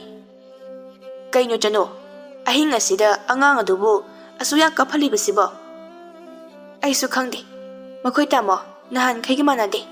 ꯑꯉꯥꯡ ꯅꯨꯄꯥ ꯃꯆꯥꯁꯦ ꯉꯁꯤꯗꯤ ꯅꯤꯡꯉꯥꯏ ꯌꯥꯝ ꯇꯧꯏ." "ꯅꯪꯅꯅꯦ ꯑꯉꯥꯡ ꯑꯁꯦ ꯃꯕꯨꯛ ꯊꯟꯅ ꯄꯤꯖꯔꯝꯂꯣꯏ." "ꯃꯕꯨꯛ ꯊꯟꯅ ꯄꯤꯖꯔꯕꯅꯤ. ꯉꯁꯥꯏ ꯑꯩꯅ ꯅꯨꯃꯤꯗꯥꯡ ꯋꯥꯏꯔꯝ ꯗꯨꯀꯥꯟꯗ ꯄꯨꯊꯣꯛꯂꯨꯕ. ꯑꯗꯨꯗ ꯂꯥꯏꯇꯤꯡꯒ ꯑꯣꯟꯅꯈ꯭ꯔꯕ ꯈꯪꯗꯦ. ꯃꯩꯁꯨ ꯑꯣꯛꯂꯕꯅꯤ ꯐꯠꯇꯦ." "ꯀꯔꯤꯒꯤꯅꯣ ꯅꯪꯅ ꯑꯉꯥꯡꯗꯨꯕꯨ ꯄꯨꯔꯒ ꯃꯄꯥꯟꯗ ꯊꯣꯛꯏꯕꯗꯨꯕꯣ? ꯍꯧꯖꯤꯛꯇꯤ ꯃꯤ ꯑꯃꯇ ꯑꯍꯤꯡ ꯇꯨꯝꯕ ꯌꯥꯗ꯭ꯔꯦ. ꯐꯔꯦꯅꯤꯅꯦ." "ꯍꯦꯔꯥ ꯃꯈꯣꯏ ꯇꯥꯃꯣ, ꯑꯩꯅ ꯍꯦꯟꯅ ꯄꯣꯊꯥꯅꯤꯡꯂꯕꯅꯤ. ꯕꯥꯖꯤꯁꯨ ꯉꯁꯥꯏ ꯁꯟ ꯂꯧꯁꯤꯟꯕ ꯆꯠꯈꯤꯕ ꯃꯇꯝ ꯑꯣꯏꯕꯒꯤ ꯑꯉꯥꯡ ꯑꯁꯦ ꯂꯧꯕꯤꯅꯕ ꯀꯅꯥꯝꯇ ꯂꯩꯇꯕꯒꯤ ꯄꯨꯊꯣꯛꯇꯨꯅ ꯊꯣꯛꯂꯨꯕꯅꯤ." "ꯈꯪꯉꯦ ꯌꯥꯔꯦ. ꯅꯪꯒꯤ ꯅꯆꯤꯟ ꯑꯗꯣ ꯉꯝꯅꯕ ꯈꯨꯝꯂꯛꯀꯅꯤ. ꯆꯠꯂꯣ, ꯑꯉꯥꯡꯗꯨ ꯄꯨꯊꯣꯛꯂꯒ ꯃꯄꯥꯟꯗꯔ ꯀꯔꯤꯅꯣ ꯊꯦꯝꯃꯨꯆꯣ. ꯑꯩꯉꯣꯟꯗꯅꯦ ꯇꯥꯍꯜꯂꯛꯀꯅꯨ. ꯑꯩꯅꯦ ꯑꯃꯨꯛꯇ ꯐꯖꯅ ꯇꯨꯝꯒꯦ. ꯑꯍꯤꯡ ꯑꯁꯤꯗ ꯀꯃꯥꯏꯅ ꯑꯉꯥꯡꯁꯤꯡ ꯑꯁꯤꯕꯨ ꯃꯄꯥꯟꯗ ꯄꯨꯊꯣꯛꯇꯧꯔꯤꯒꯦ? Chanu, ꯑꯩꯅ ꯍꯥꯏꯔꯤꯁꯤꯅꯤ. ꯑꯉꯥꯡ ꯀꯞꯄꯒꯤ ꯃꯈꯣꯟ ꯑꯗꯣ ꯇꯥꯍꯜꯂꯛꯀꯅꯨ. ꯊꯨꯅ ꯄꯨꯊꯣꯛꯀ ꯆꯠꯂꯣ." "ꯑꯉꯥꯡꯁꯦ ꯑꯩ ꯈꯛꯇꯒꯤ ꯏꯆꯥ ꯅꯠꯇꯦ. ꯃꯈꯣꯏ ꯇꯥꯃꯣꯒꯤꯁꯨ ꯌꯥꯎꯔꯤꯕꯅꯤ. ꯑꯉꯥꯡ ꯑꯃꯅ ꯑꯩꯅ ꯊꯦꯝꯂꯕꯁꯨ ꯅꯨꯄꯤ ꯃꯆꯥꯁꯤꯗꯤ ꯊꯦꯝꯕꯤꯔꯛꯄ ꯌꯥꯏꯗꯅ. ꯑꯅꯤꯃꯛ ꯊꯦꯝꯅꯕ ꯍꯣꯠꯅꯕꯗ ꯁꯤꯗꯤ ꯑꯩ ꯋꯥꯕꯅꯤ ꯁꯤꯗꯧꯔꯦ. ꯅꯨꯄꯤ ꯑꯩꯈꯣꯏꯒꯤ ꯑꯋꯥꯕꯁꯦ ꯃꯈꯣꯏ ꯇꯥꯃꯣꯁꯨ ꯈꯖꯤꯛꯇꯪꯗꯤ ꯈꯪꯕꯤꯕ ꯌꯥꯕꯅꯤ." "Chanu, ꯅꯪ ꯑꯩꯉꯣꯟꯗ ꯅꯆꯤꯟꯗꯣ ꯁꯨꯝ ꯈꯨꯝꯗꯧꯔꯤꯕ ꯍꯥ? ꯅꯆꯤꯟꯗꯣ ꯀꯥꯏꯅꯕ ꯈꯨꯄꯥꯛꯁꯤꯡ ꯊꯥꯖꯤꯜꯂꯛꯎꯔꯣ?" ꯃꯄꯨꯔꯣꯏꯕꯒꯤ ꯃꯑꯣꯡ ꯑꯗꯨꯗ Chanu ꯑꯃꯨꯛꯁꯨ ꯀꯤꯖꯕ ꯐꯥꯎꯏ. ꯄꯥꯔꯤꯅ, "ꯆꯠꯂꯣ, ꯊꯨꯅ ꯄꯨꯊꯣꯛꯈ꯭ꯔꯣ. ꯅꯪꯅ ꯌꯨꯝ ꯑꯁꯤꯗ ꯂꯦꯡꯗꯅ ꯂꯩꯍꯧꯕ. ꯑꯩꯅ ꯊꯕꯛ ꯁꯨꯕ ꯆꯠꯂꯨꯕ. ꯉꯥꯏꯍꯥꯛꯇ ꯏꯪꯅ ꯄꯣꯊꯥꯒꯦ. ꯅꯪ ꯃꯃꯥꯅꯤ. ꯅꯪꯅ ꯉꯝꯅꯕ ꯊꯦꯝꯃꯨꯆꯣ. ꯅꯠꯇ꯭ꯔꯕꯗꯤꯅꯦ ꯑꯩ ꯈꯨꯠ ꯌꯥꯎꯔꯛꯑꯅꯤ." Chanu ꯃꯥꯒꯤ ꯄꯦꯟꯗꯕꯗꯨꯗꯤ ꯌꯥꯝꯅ ꯍꯥꯏꯅꯤꯡꯂꯤ. ꯑꯍꯤꯡꯒꯤ ꯃꯇꯝ ꯑꯣꯏꯕꯒ ꯃꯈꯥ ꯇꯥꯅ ꯉꯥꯡꯅꯔꯨꯕꯁꯨ ꯃꯥ ꯄꯥꯝꯗꯦ. ꯑꯗꯨꯒ ꯃꯄꯨꯔꯣꯏꯕꯅ ꯐꯨꯔꯛꯀꯗ꯭ꯔꯥ ꯍꯥꯏꯅꯁꯨ ꯀꯤꯖꯕ ꯐꯥꯎꯏ. ꯅꯨꯄꯥ ꯃꯆꯥ ꯑꯗꯨꯅ ꯃꯅꯪꯒꯟꯗ ꯄꯣꯠꯁꯤꯠ, ꯃꯆꯥꯅꯨꯄꯤ ꯑꯗꯨꯅ ꯄꯝꯗꯨꯅ ꯃꯄꯥꯟꯗ ꯊꯣꯛꯂꯛꯏ. Chanu ꯌꯨꯝ ꯑꯗꯨꯒꯤ ꯃꯥꯡꯒꯣꯟ ꯑꯗꯨꯗ ꯃꯆꯥꯅꯨꯄꯤ ꯑꯗꯨꯕꯨ ꯊꯦꯝꯅꯕ ꯍꯣꯠꯅꯩ. ꯃꯆꯤꯟꯗꯁꯨ ꯄꯦꯟꯗꯅ murum murum ꯁꯣꯜꯂꯤ Chanuꯗꯨ. "ꯏꯆꯥ ꯍꯦꯛ ꯌꯥꯎꯕꯗꯒꯤꯅꯤ ꯃꯥꯅ ꯑꯁꯨꯝꯅ ꯇꯧꯔꯛꯂꯤꯕ. ꯑꯩꯅ ꯏꯃꯨꯡ ꯑꯁꯤꯗ ꯍꯣꯠꯅꯔꯤꯕ ꯃꯌꯥꯝ ꯑꯁꯤꯗꯤ ꯃꯥꯅ ꯑꯃꯠꯇ ꯎꯕꯤꯗꯦ. ꯑꯁꯨꯝꯅ ꯇꯧꯒꯅꯤ ꯈꯪꯂꯝꯂꯕꯗꯤ ꯑꯩ ꯌꯨꯝ ꯄꯥꯟꯖꯔꯝꯂꯣꯏꯗꯕꯅꯤ. ꯃꯆꯥ ꯄꯣꯛꯀꯅꯤ ꯈꯛꯇꯃꯛ ꯈꯪꯕ, ꯄꯣꯛꯂꯒꯅ ꯄꯨꯝꯅꯃꯛ ꯅꯨꯄꯤꯗ ꯇꯩꯁꯤꯟꯕ, ꯄꯣꯛꯇ꯭ꯔꯕꯁꯨ ꯄꯣꯛꯇꯦ ꯍꯥꯏꯅ ꯅꯨꯡꯁꯤꯕꯤꯔꯣꯏ. ꯅꯨꯄꯤ ꯑꯩꯈꯣꯏꯁꯦ ꯀꯃꯥꯏꯅ ꯍꯤꯡꯗꯧꯔꯤꯕꯅꯣ ꯈꯪꯗ꯭ꯔꯦ. ꯍꯤꯡꯕ ꯌꯥꯝꯅ ꯂꯨꯔꯦ. ꯅꯨꯄꯤꯅ ꯃꯔꯥꯏꯕꯛ ꯊꯤꯕꯤ ꯑꯣꯏꯔꯤꯕꯁꯦ ꯑꯌꯥꯝꯕꯗꯤ ꯅꯨꯄꯥ ꯃꯈꯣꯏꯅꯅꯤ." ꯅꯣꯡꯉꯥꯜꯂꯝꯗꯥꯏ ꯑꯣꯏꯔꯤ. Chanuna ꯑꯉꯥꯡꯁꯤꯡ ꯑꯗꯨꯕꯨ ꯊꯦꯝꯗꯨꯅ ꯇꯨꯝꯕ ꯆꯪꯂꯛꯄꯗ ꯃꯥꯅ ꯆꯪꯂꯛꯄꯗ ꯃꯄꯨꯔꯣꯏꯕ ꯄꯥꯔꯤꯗꯤ ꯅꯨꯡꯉꯥꯏꯅ ꯇꯨꯝꯗꯨꯅ ꯂꯩꯔꯝꯃꯤ. Chanuꯁꯨ ꯑꯉꯥꯡꯁꯤꯡ ꯑꯗꯨ ꯐꯖꯅ ꯇꯨꯝꯍꯜꯂꯒ ꯃꯥꯁꯨ ꯇꯨꯝꯊꯈ꯭ꯔꯦ. ꯇꯨꯝꯅꯤꯡꯕꯅ ꯃꯃꯤꯠ ꯑꯗꯨ ꯈꯞ ꯈꯞ ꯆꯤꯡꯂꯕꯅꯤ. ꯃꯊꯪꯒꯤ ꯅꯨꯃꯤꯠꯀꯤ ꯑꯌꯨꯛꯅꯤ. ꯄꯥꯔꯤꯗꯤ ꯅꯣꯡꯉꯥꯟꯕꯒ ꯊꯕꯛꯅꯤ ꯍꯥꯏꯗꯨꯅ ꯆꯠꯈ꯭ꯔꯦ. Chanu ꯉꯔꯥꯡ ꯊꯦꯡꯅ ꯇꯨꯝꯈꯤꯕ ꯃꯔꯝꯅ ꯅꯣꯡꯉꯥꯜꯂꯕ ꯐꯥꯎꯕ ꯍꯧꯒꯠꯂꯝꯗꯦ. ꯀꯕꯣꯛ ꯂꯩꯗꯨ ꯃꯃꯧ ꯅꯨꯄꯤꯅ ꯊꯦꯡꯂ ꯐꯥꯎꯕ ꯍꯧꯒꯠꯂꯛꯇꯕꯗꯨꯗ ꯃꯥꯡꯒꯣꯟꯗ ꯂꯦꯞꯇꯨꯅ ꯏꯁꯧ ꯇꯧꯔꯤ. "ꯃꯧꯅꯦꯅ ꯌꯥꯍꯧ ꯏꯊꯦꯡ ꯊꯦꯡꯂꯗꯅ ꯍꯥꯟꯅꯗꯤ ꯐꯅ ꯌꯥꯝꯅ ꯉꯜꯂꯝꯕꯒꯨꯝ ꯈꯟꯕꯅꯤ. ꯍꯧꯖꯤꯛꯅ ꯁꯨꯝ ꯊꯦꯡꯖꯤꯜꯂꯛꯏꯌꯦ." ꯊꯣꯏꯕꯅ, "ꯉꯔꯥꯡ ꯑꯍꯤꯡꯗꯣ ꯑꯉꯥꯡ ꯊꯦꯝꯕ ꯌꯥꯗꯦ ꯍꯥꯏꯗꯨꯅ ꯌꯥꯝꯅ ꯀꯞꯈꯤꯕꯅꯤ. ꯑꯗꯨꯅ ꯅꯣꯡꯉꯥꯜꯂꯝꯗꯥꯏꯗ ꯇꯨꯝꯊꯔꯝꯂꯅꯤ. ꯅꯪꯗꯤ ꯄꯨꯡꯈꯩ ꯇꯨꯝꯕꯅꯤꯅ ꯇꯥꯔꯝꯂꯔꯣꯏ ꯑꯃꯠꯇ. ꯑꯩꯅ ꯉꯥꯡꯕ ꯄꯣꯠꯇ ꯃꯈꯣꯏ ꯕꯕꯥꯅ ꯍꯦꯛꯇ ꯌꯥꯎꯁꯤꯟꯕꯤꯔꯗꯕꯅꯤ. ꯅꯁꯛꯇꯣ ꯍꯦꯛ ꯅꯨꯡꯁꯤꯔꯛꯇꯕ. ꯅꯍꯥꯟꯋꯥꯏꯗꯤ ꯅꯨꯡꯁꯤ ꯍꯥꯏꯗꯨꯅ ꯂꯧꯕꯤꯈꯤꯕ ꯅꯠꯇ꯭ꯔꯣ? ꯅꯍꯥꯟꯋꯥꯏꯅ ꯅꯍꯥꯟꯋꯥꯏꯒꯤ ꯋꯥꯅꯤ. ꯍꯧꯖꯤꯛꯇꯤ ꯅꯃꯥꯏ ꯅꯃꯤꯠ ꯏꯈꯨꯏ ꯈꯨꯏꯔꯕ ꯅꯪꯕꯨ ꯀꯅꯥꯅ ꯅꯨꯡꯁꯤꯗꯧꯔꯤꯒꯦ? ꯍꯣꯏꯅꯦ, ꯅꯁꯛꯇꯣ ꯌꯦꯡꯕ ꯌꯥꯗ꯭ꯔꯕꯁꯨ ꯑꯐꯕꯤ ꯃꯅꯦꯝ ꯑꯃ ꯑꯣꯏꯔꯕꯗꯤ ꯅꯨꯡꯁꯤꯕꯤꯗꯧꯕ, ꯑꯗꯨꯁꯨ ꯑꯣꯏꯗꯦ. ꯃꯈꯣꯏ ꯕꯕꯥꯒꯤꯁꯦ ꯑꯌꯨꯛ ꯑꯁꯤꯗ ꯑꯩꯕꯨ ꯈꯠꯅꯕ ꯍꯧꯕꯤꯔꯤꯕ ꯍꯥꯏꯕꯗꯨꯔꯣ? ꯀ꯭ꯋꯥꯛ ꯅꯪꯒ ꯑꯣꯟꯁꯤꯟꯅꯕ ꯑꯩ ꯉꯝꯖꯔꯣꯏ." ꯌꯣꯝꯄꯥꯛ ꯑꯃ ꯄꯥꯏꯈꯠꯇꯨꯅ ꯊꯣꯏꯕ ꯊꯣꯡꯒꯥꯜꯂꯣꯝꯗ ꯊꯣꯛꯈꯤꯔꯝꯃꯤ. ꯃꯄꯥꯟꯗ ꯃꯅꯦꯝ ꯃꯀꯨꯅ ꯍꯥꯏꯅꯕ ꯉꯥꯡꯅꯕꯗꯨ ꯇꯥꯔꯗꯨꯅ Chanuꯁꯨ ꯃꯤꯀꯞ ꯊꯣꯛꯇꯨꯅ ꯍꯧꯒꯠꯂꯝꯃꯤ. ꯊꯦꯡꯗꯨꯅ ꯂꯩꯔꯝꯕꯗꯨꯗ ꯄꯥꯈꯠꯅ ꯃꯄꯥꯟꯗ ꯊꯣꯔꯛꯏ꯫ ꯆꯅꯨ ꯊꯣꯔꯛꯄ ꯎꯕꯗ ꯀꯕꯣꯛ ꯂꯩꯅ ꯁꯥꯎꯅ "ꯅꯨꯃꯤꯠꯅ ꯋꯥꯇꯣꯟ ꯌꯧꯔ ꯐꯥꯎꯕ ꯍꯧꯖꯤꯛ ꯐꯥꯎꯕ ꯍꯧꯒꯠꯇꯅ ꯂꯩꯕ ꯉꯝꯂꯤꯕꯅꯤꯅꯦ ꯅꯪ꯫ ꯈꯨꯜ ꯂꯩꯀꯥꯏ ꯑꯁꯤꯗ ꯀꯔꯝꯕ ꯃꯧꯅ ꯊꯦꯡꯅ ꯍꯧꯒꯠꯅꯕ ꯌꯥꯎꯕꯒꯦ?" "ꯏꯃꯥ, ꯉꯁꯤꯗꯤ ꯑꯩ ꯈꯔ ꯊꯦꯡꯗꯣꯛꯈ꯭ꯔꯦ." "ꯅꯆꯤꯟꯒꯗꯣ ꯈꯨꯝꯂꯛꯀꯅꯨ, ꯇꯥꯅꯤꯡꯗꯦ꯫ ꯅꯨꯃꯤꯗꯥꯡ ꯈꯛꯇꯒꯤ ꯋꯥ ꯅꯠꯇꯦ, ꯅꯨꯡꯊꯤꯜ ꯐꯪꯉꯤ ꯑꯉꯥꯡ ꯁꯨꯝꯕꯒꯤ ꯅꯃꯥꯗ ꯐꯃꯨꯡꯗ ꯑꯗꯨꯝ ꯁꯨꯔꯨ ꯁꯨꯔꯨ ꯅꯩꯗꯨꯅ ꯂꯩꯕ꯫ ꯑꯩꯅ ꯉꯥꯡꯂꯣꯏ ꯍꯥꯏꯅ ꯉꯥꯡꯕꯤꯗꯕꯅꯤ꯫ ꯅꯄꯨꯔꯣꯏꯕꯅ ꯊꯕꯛ ꯆꯠꯄ ꯅꯪꯅꯕꯁꯨ ꯍꯧꯒꯠꯇꯕ, ꯑꯗꯨꯝ ꯇꯨꯝꯁꯤꯟꯗꯨꯅ ꯂꯩꯕ꯫ ꯉꯟꯇꯥꯅ ꯍꯧꯒꯠꯇꯨꯅ ꯅꯄꯨꯔꯣꯏꯕ ꯊꯕꯛ ꯆꯠꯄ ꯅꯪꯅꯕ ꯂꯥꯏꯗꯨꯛ ꯊꯥꯟꯗꯨꯅ ꯇꯧꯒꯗꯕꯁꯤꯗ ꯑꯗꯨꯝꯅ ꯇꯧꯔꯕꯗꯤꯅꯦ ꯏꯆꯥꯒꯁꯦ ꯀꯨꯏꯅ ꯄꯨꯟꯁꯤꯔꯔꯣꯏ." ꯆꯅꯨꯗꯨ ꯃꯅꯤꯡꯒꯤ ꯋꯥꯗꯨꯗ ꯈꯨꯝꯕ ꯉꯝꯗ ꯇꯨꯃꯤꯟꯅ ꯂꯩ꯫ ꯀꯕꯣꯛ ꯂꯩꯅ "ꯏꯃꯨꯡꯒꯤ ꯊꯕꯛꯁꯤꯡ ꯑꯁꯦ ꯁꯠ ꯁꯠ ꯂꯣꯏꯁꯤꯜꯂꯨ, ꯑꯗꯨꯒꯅꯦ ꯏꯔꯨꯖꯔꯒ ꯆꯥ ꯂꯣꯟꯅꯕ ꯇꯧ꯫ ꯑꯩ ꯆꯥ ꯌꯥꯝ ꯊꯛꯅꯤꯡꯂꯕꯅꯤ, ꯍꯥꯏꯅꯗ꯭ꯔꯤꯉꯩꯁꯨ ꯈꯪꯗꯦ ꯅꯪꯅ ꯇꯧꯔꯤꯕ꯫ ꯑꯗꯨꯒꯅꯦ ꯑꯉꯥꯡꯁꯤꯡ ꯑꯗꯨꯁꯨꯅꯦ ꯀꯞꯍꯜꯂꯛꯀꯅꯨ, ꯑꯩꯅꯦ ꯌꯥꯝ ꯇꯥꯅꯤꯡꯗꯦ." ꯄꯦꯠ ꯄꯦꯠ ꯉꯥꯡꯂꯝꯂꯒ ꯀꯕꯣꯛ ꯂꯩꯗꯨ ꯊꯣꯡꯒꯥꯜꯂꯣꯝꯗ ꯊꯣꯛꯈ꯭ꯔꯦ꯫ ꯅꯪꯅꯕ ꯍꯣꯠꯅꯖꯔꯤꯕ ꯃꯃꯧ ꯅꯨꯄꯤ ꯑꯁꯤꯒꯤ ꯃꯇꯦꯡ ꯈꯖꯤꯛꯇ ꯄꯥꯡꯒꯦ ꯍꯥꯏꯕꯗꯤ ꯈꯟꯗꯦ꯫ ꯅꯣꯡꯉꯥꯟꯕꯒ ꯃꯆꯤꯟ ꯃꯌꯥ ꯁꯦꯡꯕꯒ ꯏꯁꯧ ꯈꯔ ꯂꯥꯡꯂꯝꯗꯨꯅ ꯃꯥꯅ ꯊꯣꯛꯈ꯭ꯔꯤꯕꯁꯦ꯫ ꯅꯣꯡꯃꯒꯤ ꯅꯨꯃꯤꯠ ꯑꯃꯅꯤ ꯆꯅꯨ ꯑꯉꯥꯡꯁꯤꯡ ꯑꯗꯨꯕꯨ ꯁꯨꯝꯗꯨꯅ ꯇꯨꯝꯍꯜꯂꯝꯂꯒ ꯃꯈꯣꯏꯒꯤ ꯃꯅꯤꯡꯒꯤ ꯂꯧꯕꯨꯛꯇꯒꯤ ꯊꯔꯣꯏ ꯈꯨꯟꯕ ꯆꯠꯂꯝꯃꯤ꯫ ꯂꯩꯀꯥꯏꯒꯤ ꯃꯧ ꯂꯩꯁꯥꯕꯤ ꯀꯌꯥꯁꯨ ꯂꯧꯕꯨꯛꯇꯨꯗ ꯊꯔꯣꯏ ꯈꯨꯟꯗꯨꯅ ꯂꯩꯔꯝꯃꯤ꯫ ꯅꯣꯡ ꯈꯔ ꯇꯥꯈꯤꯕꯗꯨꯅ ꯃꯔꯝ ꯑꯣꯏꯔꯒ ꯊꯔꯣꯏ ꯌꯥꯝꯅ ꯇꯥꯕ ꯍꯥꯏꯕꯗꯨ ꯑꯣꯏ꯫ ꯃꯌꯥꯝ ꯑꯗꯨꯗꯒꯤ ꯈꯔ ꯂꯤꯔꯕꯤ ꯃꯧ ꯑꯃꯅ "ꯆꯅꯨ, ꯅꯪꯗꯤ ꯎꯗꯕ ꯀꯨꯏꯔꯦꯗ. ꯅꯆꯥ ꯍꯦꯛ ꯌꯥꯎꯈꯤꯕꯗꯒꯤ ꯃꯄꯥꯟꯒ ꯊꯣꯛꯂꯛꯈꯤꯗ꯭ꯔꯦ. ꯅꯌꯥꯡꯀꯗꯣ ꯏꯀꯪ ꯀꯪꯁꯤꯟꯕꯒꯨꯝ ꯇꯧꯏꯅꯦ." "ꯏꯆꯦ, ꯑꯉꯥꯡ ꯑꯅꯤꯁꯦ ꯁꯦꯟꯅꯅꯕ ꯍꯣꯠꯅꯕꯗ ꯃꯄꯥꯟꯒ ꯊꯣꯛꯄ ꯁꯪꯗ꯭ꯔꯤ. ꯊꯔꯣꯏꯁꯦ ꯆꯥꯅꯤꯡꯃꯟꯗꯨꯅ ꯑꯉꯥꯡ ꯑꯅꯤꯗꯣ ꯇꯨꯝꯍꯜꯂꯝꯂꯒ ꯈꯨꯟꯕ ꯊꯣꯔꯛꯏꯅꯤ. ꯑꯄꯤꯛꯄ ꯑꯉꯥꯡ ꯁꯦꯟꯅꯕꯁꯦ ꯌꯥꯝꯅ ꯋꯥꯕꯅꯤ." "ꯍꯣꯏ ꯏꯆꯦ, ꯑꯗꯨꯅꯦ. ꯑꯗꯣ ꯆꯅꯨ, ꯏꯆꯦꯁꯦ ꯅꯪꯉꯣꯟꯗ ꯀꯩꯅꯣꯝꯃ ꯍꯪꯅꯤꯡꯕꯅꯤ. ꯅꯪꯒ ꯁꯨꯡꯊꯦꯡ ꯊꯦꯡꯅꯗꯕꯁꯤꯗ ꯇꯟꯖꯥ ꯑꯃ ꯏꯆꯥ ꯆꯥꯗ꯭ꯔꯤ. ꯑꯗꯣ ꯉꯁꯤ ꯊꯦꯡꯅꯔꯤꯉꯩꯁꯤꯗ ꯍꯦꯛꯇ ꯍꯥꯏꯔꯒꯦ." "ꯊꯔꯣꯏ ꯈꯨꯟꯅ ꯈꯨꯟꯅ ꯁꯥꯟꯅꯕ ꯋꯥꯔꯤꯅꯤ." ꯆꯅꯨꯅ "ꯍꯦꯛꯇ ꯍꯥꯏꯌꯣ ꯏꯆꯦ." "ꯅꯪꯕꯨ ꯅꯪꯒꯤ ꯅꯄꯨꯔꯣꯏꯕ ꯄꯥꯔꯤꯒꯤ ꯃꯇꯥꯡꯗ ꯈꯨꯜ ꯂꯩꯀꯥꯏꯅ ꯅꯤꯝꯐꯨ ꯅꯤꯝꯐꯨ ꯉꯥꯡꯅꯔꯤꯕꯁꯦ ꯑꯃꯠꯇ ꯇꯥꯗꯕ꯭ꯔꯣ?" "ꯀꯩ ꯃꯇꯥꯡꯒꯤꯅꯣ ꯏꯆꯦ? ꯑꯩꯗꯤ ꯇꯥꯗꯦꯕꯣ." "ꯑꯩꯈꯣꯏ ꯈꯨꯟ ꯊꯪꯅꯕꯗꯒꯤ ꯃꯁꯛ ꯃꯇꯧ ꯐꯖꯕꯤ ꯅꯨꯄꯤ ꯑꯃ ꯀꯣꯏ ꯍꯥꯏꯅ ꯇꯥꯏ. ꯅꯨꯄꯤꯗꯣ ꯁ꯭ꯋꯥꯏꯗꯁꯨ ꯌꯥꯝ ꯇꯣꯏꯅ ꯂꯥꯛꯄ ꯃꯥꯜꯂꯤ. ꯈꯨꯟ ꯋꯥꯡꯃꯗ ꯊꯕꯛ ꯁꯨꯕ ꯆꯠꯄ ꯏꯕꯨꯡꯉꯣꯈꯩꯅꯁꯨ ꯎꯕꯗꯒꯤ ꯂꯩꯀꯥꯏ ꯑꯁꯤꯅ ꯈꯪꯅꯔꯛꯄꯅꯤ. ꯑꯩꯒꯤ ꯅꯨꯄꯥꯅ ꯊꯕꯛ ꯁꯨꯕ ꯆꯠꯄꯗꯁꯨ ꯅꯨꯄꯤ ꯑꯗꯨꯒ ꯎꯅꯔꯒ ꯂꯩꯔꯝꯕ ꯊꯦꯡꯅꯩ ꯍꯥꯏꯌꯦ." ꯆꯅꯨꯗꯨ ꯊꯔꯣꯏ ꯈꯨꯜꯂꯝꯕꯒ ꯆꯞ ꯂꯦꯞꯇꯨꯅ ꯅꯨꯄꯤ ꯑꯗꯨꯗ ꯌꯦꯡꯂꯛꯏ꯫ ꯑꯗ꯭ꯋꯥꯏꯗ ꯂꯩꯕ ꯅꯨꯄꯤ ꯑꯃꯅ ꯑꯃꯨꯛ ꯍꯥꯏꯔꯛꯏ, "ꯑꯩꯁꯨ ꯄꯥꯎꯗꯣ ꯇꯥꯕ ꯀꯨꯏꯔꯦ. ꯑꯩꯗꯤ ꯃꯤꯅ ꯁꯨꯝ ꯉꯥꯡꯅꯔꯤꯕꯣꯏ ꯈꯜꯂꯤ. ꯆꯅꯨ, ꯉꯜꯂꯤꯉꯩꯗ ꯅꯄꯨꯔꯣꯏꯕꯗꯣ ꯆꯦꯛꯁꯤꯜꯂꯨꯀꯣ. ꯉꯜꯂꯤꯉꯩꯗ ꯋꯥꯔꯛꯍꯧꯗ꯭ꯔꯕꯗꯤ ꯀꯣꯏꯅꯔꯤꯕ ꯅꯨꯄꯤ ꯑꯗꯣ ꯌꯨꯝ ꯑꯗꯨꯗ ꯄꯨꯁꯤꯟꯖꯔꯛꯆꯅꯤ. ꯑꯉꯥꯡꯁꯨ ꯄꯤꯛꯂꯤ, ꯅꯪ ꯅꯔꯥꯏꯕꯛ ꯊꯤꯕꯤ ꯁꯣꯏꯗꯅ ꯑꯣꯏꯒꯅꯤ." ꯆꯅꯨꯗꯨ ꯃꯆꯤꯟꯗꯒꯤ ꯋꯥ ꯑꯃꯠꯇ ꯈꯨꯝꯗꯦ꯫ ꯃꯍꯥꯛꯁꯨ ꯍꯟꯗꯛ ꯃꯄꯨꯔꯣꯏꯕꯒꯤ ꯑꯍꯣꯡꯕ ꯃꯇꯧ ꯑꯁꯤꯗ ꯃꯌꯥꯝꯅ ꯍꯥꯏꯅꯔꯤꯕꯗꯨ ꯁꯣꯏꯗꯅ ꯆꯨꯝꯂꯝꯅꯤ ꯍꯥꯏꯅ ꯈꯜꯂꯛꯏ꯫ ꯅꯨꯃꯤꯗꯥꯡꯒꯤ ꯃꯇꯝꯅꯤ꯫ ꯆꯅꯨꯗꯨ ꯃꯄꯨꯔꯣꯏꯕꯒꯤ ꯃꯅꯥꯛꯇ ꯆꯪꯂꯛꯇꯨꯅ "ꯇꯥꯃꯣ, ꯆꯥꯛ ꯂꯣꯏꯔꯦ. ꯆꯥꯛ ꯆꯥꯅꯕ ꯇꯧꯔꯁꯦ. ꯏꯃꯥꯒ ꯕꯕꯥꯒꯁꯨ ꯆꯥꯍꯧꯔꯤ." "ꯑꯩ ꯆꯥꯅꯤꯡꯗ꯭ꯔꯦ, ꯅꯪ ꯆꯥꯔꯣ." "ꯀꯩꯒꯤꯅꯣ? ꯑꯩꯁꯨ ꯆꯥꯈꯤꯗꯦ. ꯈꯖꯤꯛꯇꯪ ꯑꯣꯏꯔꯕꯁꯨ ꯆꯥꯔꯨ ꯂꯥꯛꯑꯣ." "ꯑꯩꯅ ꯆꯥꯅꯤꯡꯗꯦ ꯍꯥꯏꯔꯕꯗꯤ ꯆꯥꯅꯤꯡꯗ꯭ꯔꯦ." "ꯐꯔꯦ, ꯑꯗꯨꯗꯤ ꯑꯉꯥꯡ ꯑꯁꯦ ꯑꯃꯨꯛꯇ ꯂꯧꯔꯝꯃꯣ. ꯑꯉꯥꯡ ꯑꯁꯤꯒ ꯆꯥꯛ ꯆꯥꯕꯗꯣ ꯅꯨꯡꯉꯥꯏꯔꯣꯏ. ꯑꯩ ꯆꯥꯛ ꯐꯠ ꯆꯥꯔꯨꯒꯦ, ꯑꯗꯨꯒ ꯑꯃꯨꯛ ꯂꯧꯒꯦ." "ꯅꯪ ꯃꯃꯥꯅꯤ, ꯉꯝꯅꯕ ꯂꯧꯔꯒ ꯆꯥꯎ. ꯊꯕꯛ ꯋꯥꯔꯨꯕꯒꯤ ꯉꯥꯏꯍꯥꯛ ꯄꯣꯊꯥꯒꯦ ꯇꯧꯕꯁꯤꯗ ꯑꯉꯥꯡ ꯑꯗꯣ ꯑꯃꯨꯛ ꯄꯤꯁꯤꯜꯂꯝꯃꯅꯨ. ꯑꯉꯥꯡ ꯑꯗꯣ ꯌꯥꯎꯔꯒ ꯆꯥꯕ ꯌꯥꯗꯦ ꯍꯥꯏꯔꯒ ꯍꯦꯛ ꯆꯥꯎꯔꯅꯨ ꯇꯣꯛꯑꯣ." "ꯃꯈꯣꯏ ꯇꯥꯃꯣꯁꯦ ꯁꯥꯖꯠ ꯂꯤꯆꯠ ꯋꯥꯉꯥꯡ ꯁꯉꯥꯡ ꯀꯔꯤꯅꯣꯃ ꯏꯇꯧ ꯇꯧꯔꯤ." "ꯀꯩꯗꯧꯔꯕ? ꯑꯩꯅ ꯀꯩꯗꯧꯔꯕ? ꯍꯥ? ꯅꯆꯤꯟ ꯑꯃ ꯄꯥꯜꯂꯦꯅ ꯄꯉꯥꯡꯗ ꯉꯥꯡꯒꯅꯨ."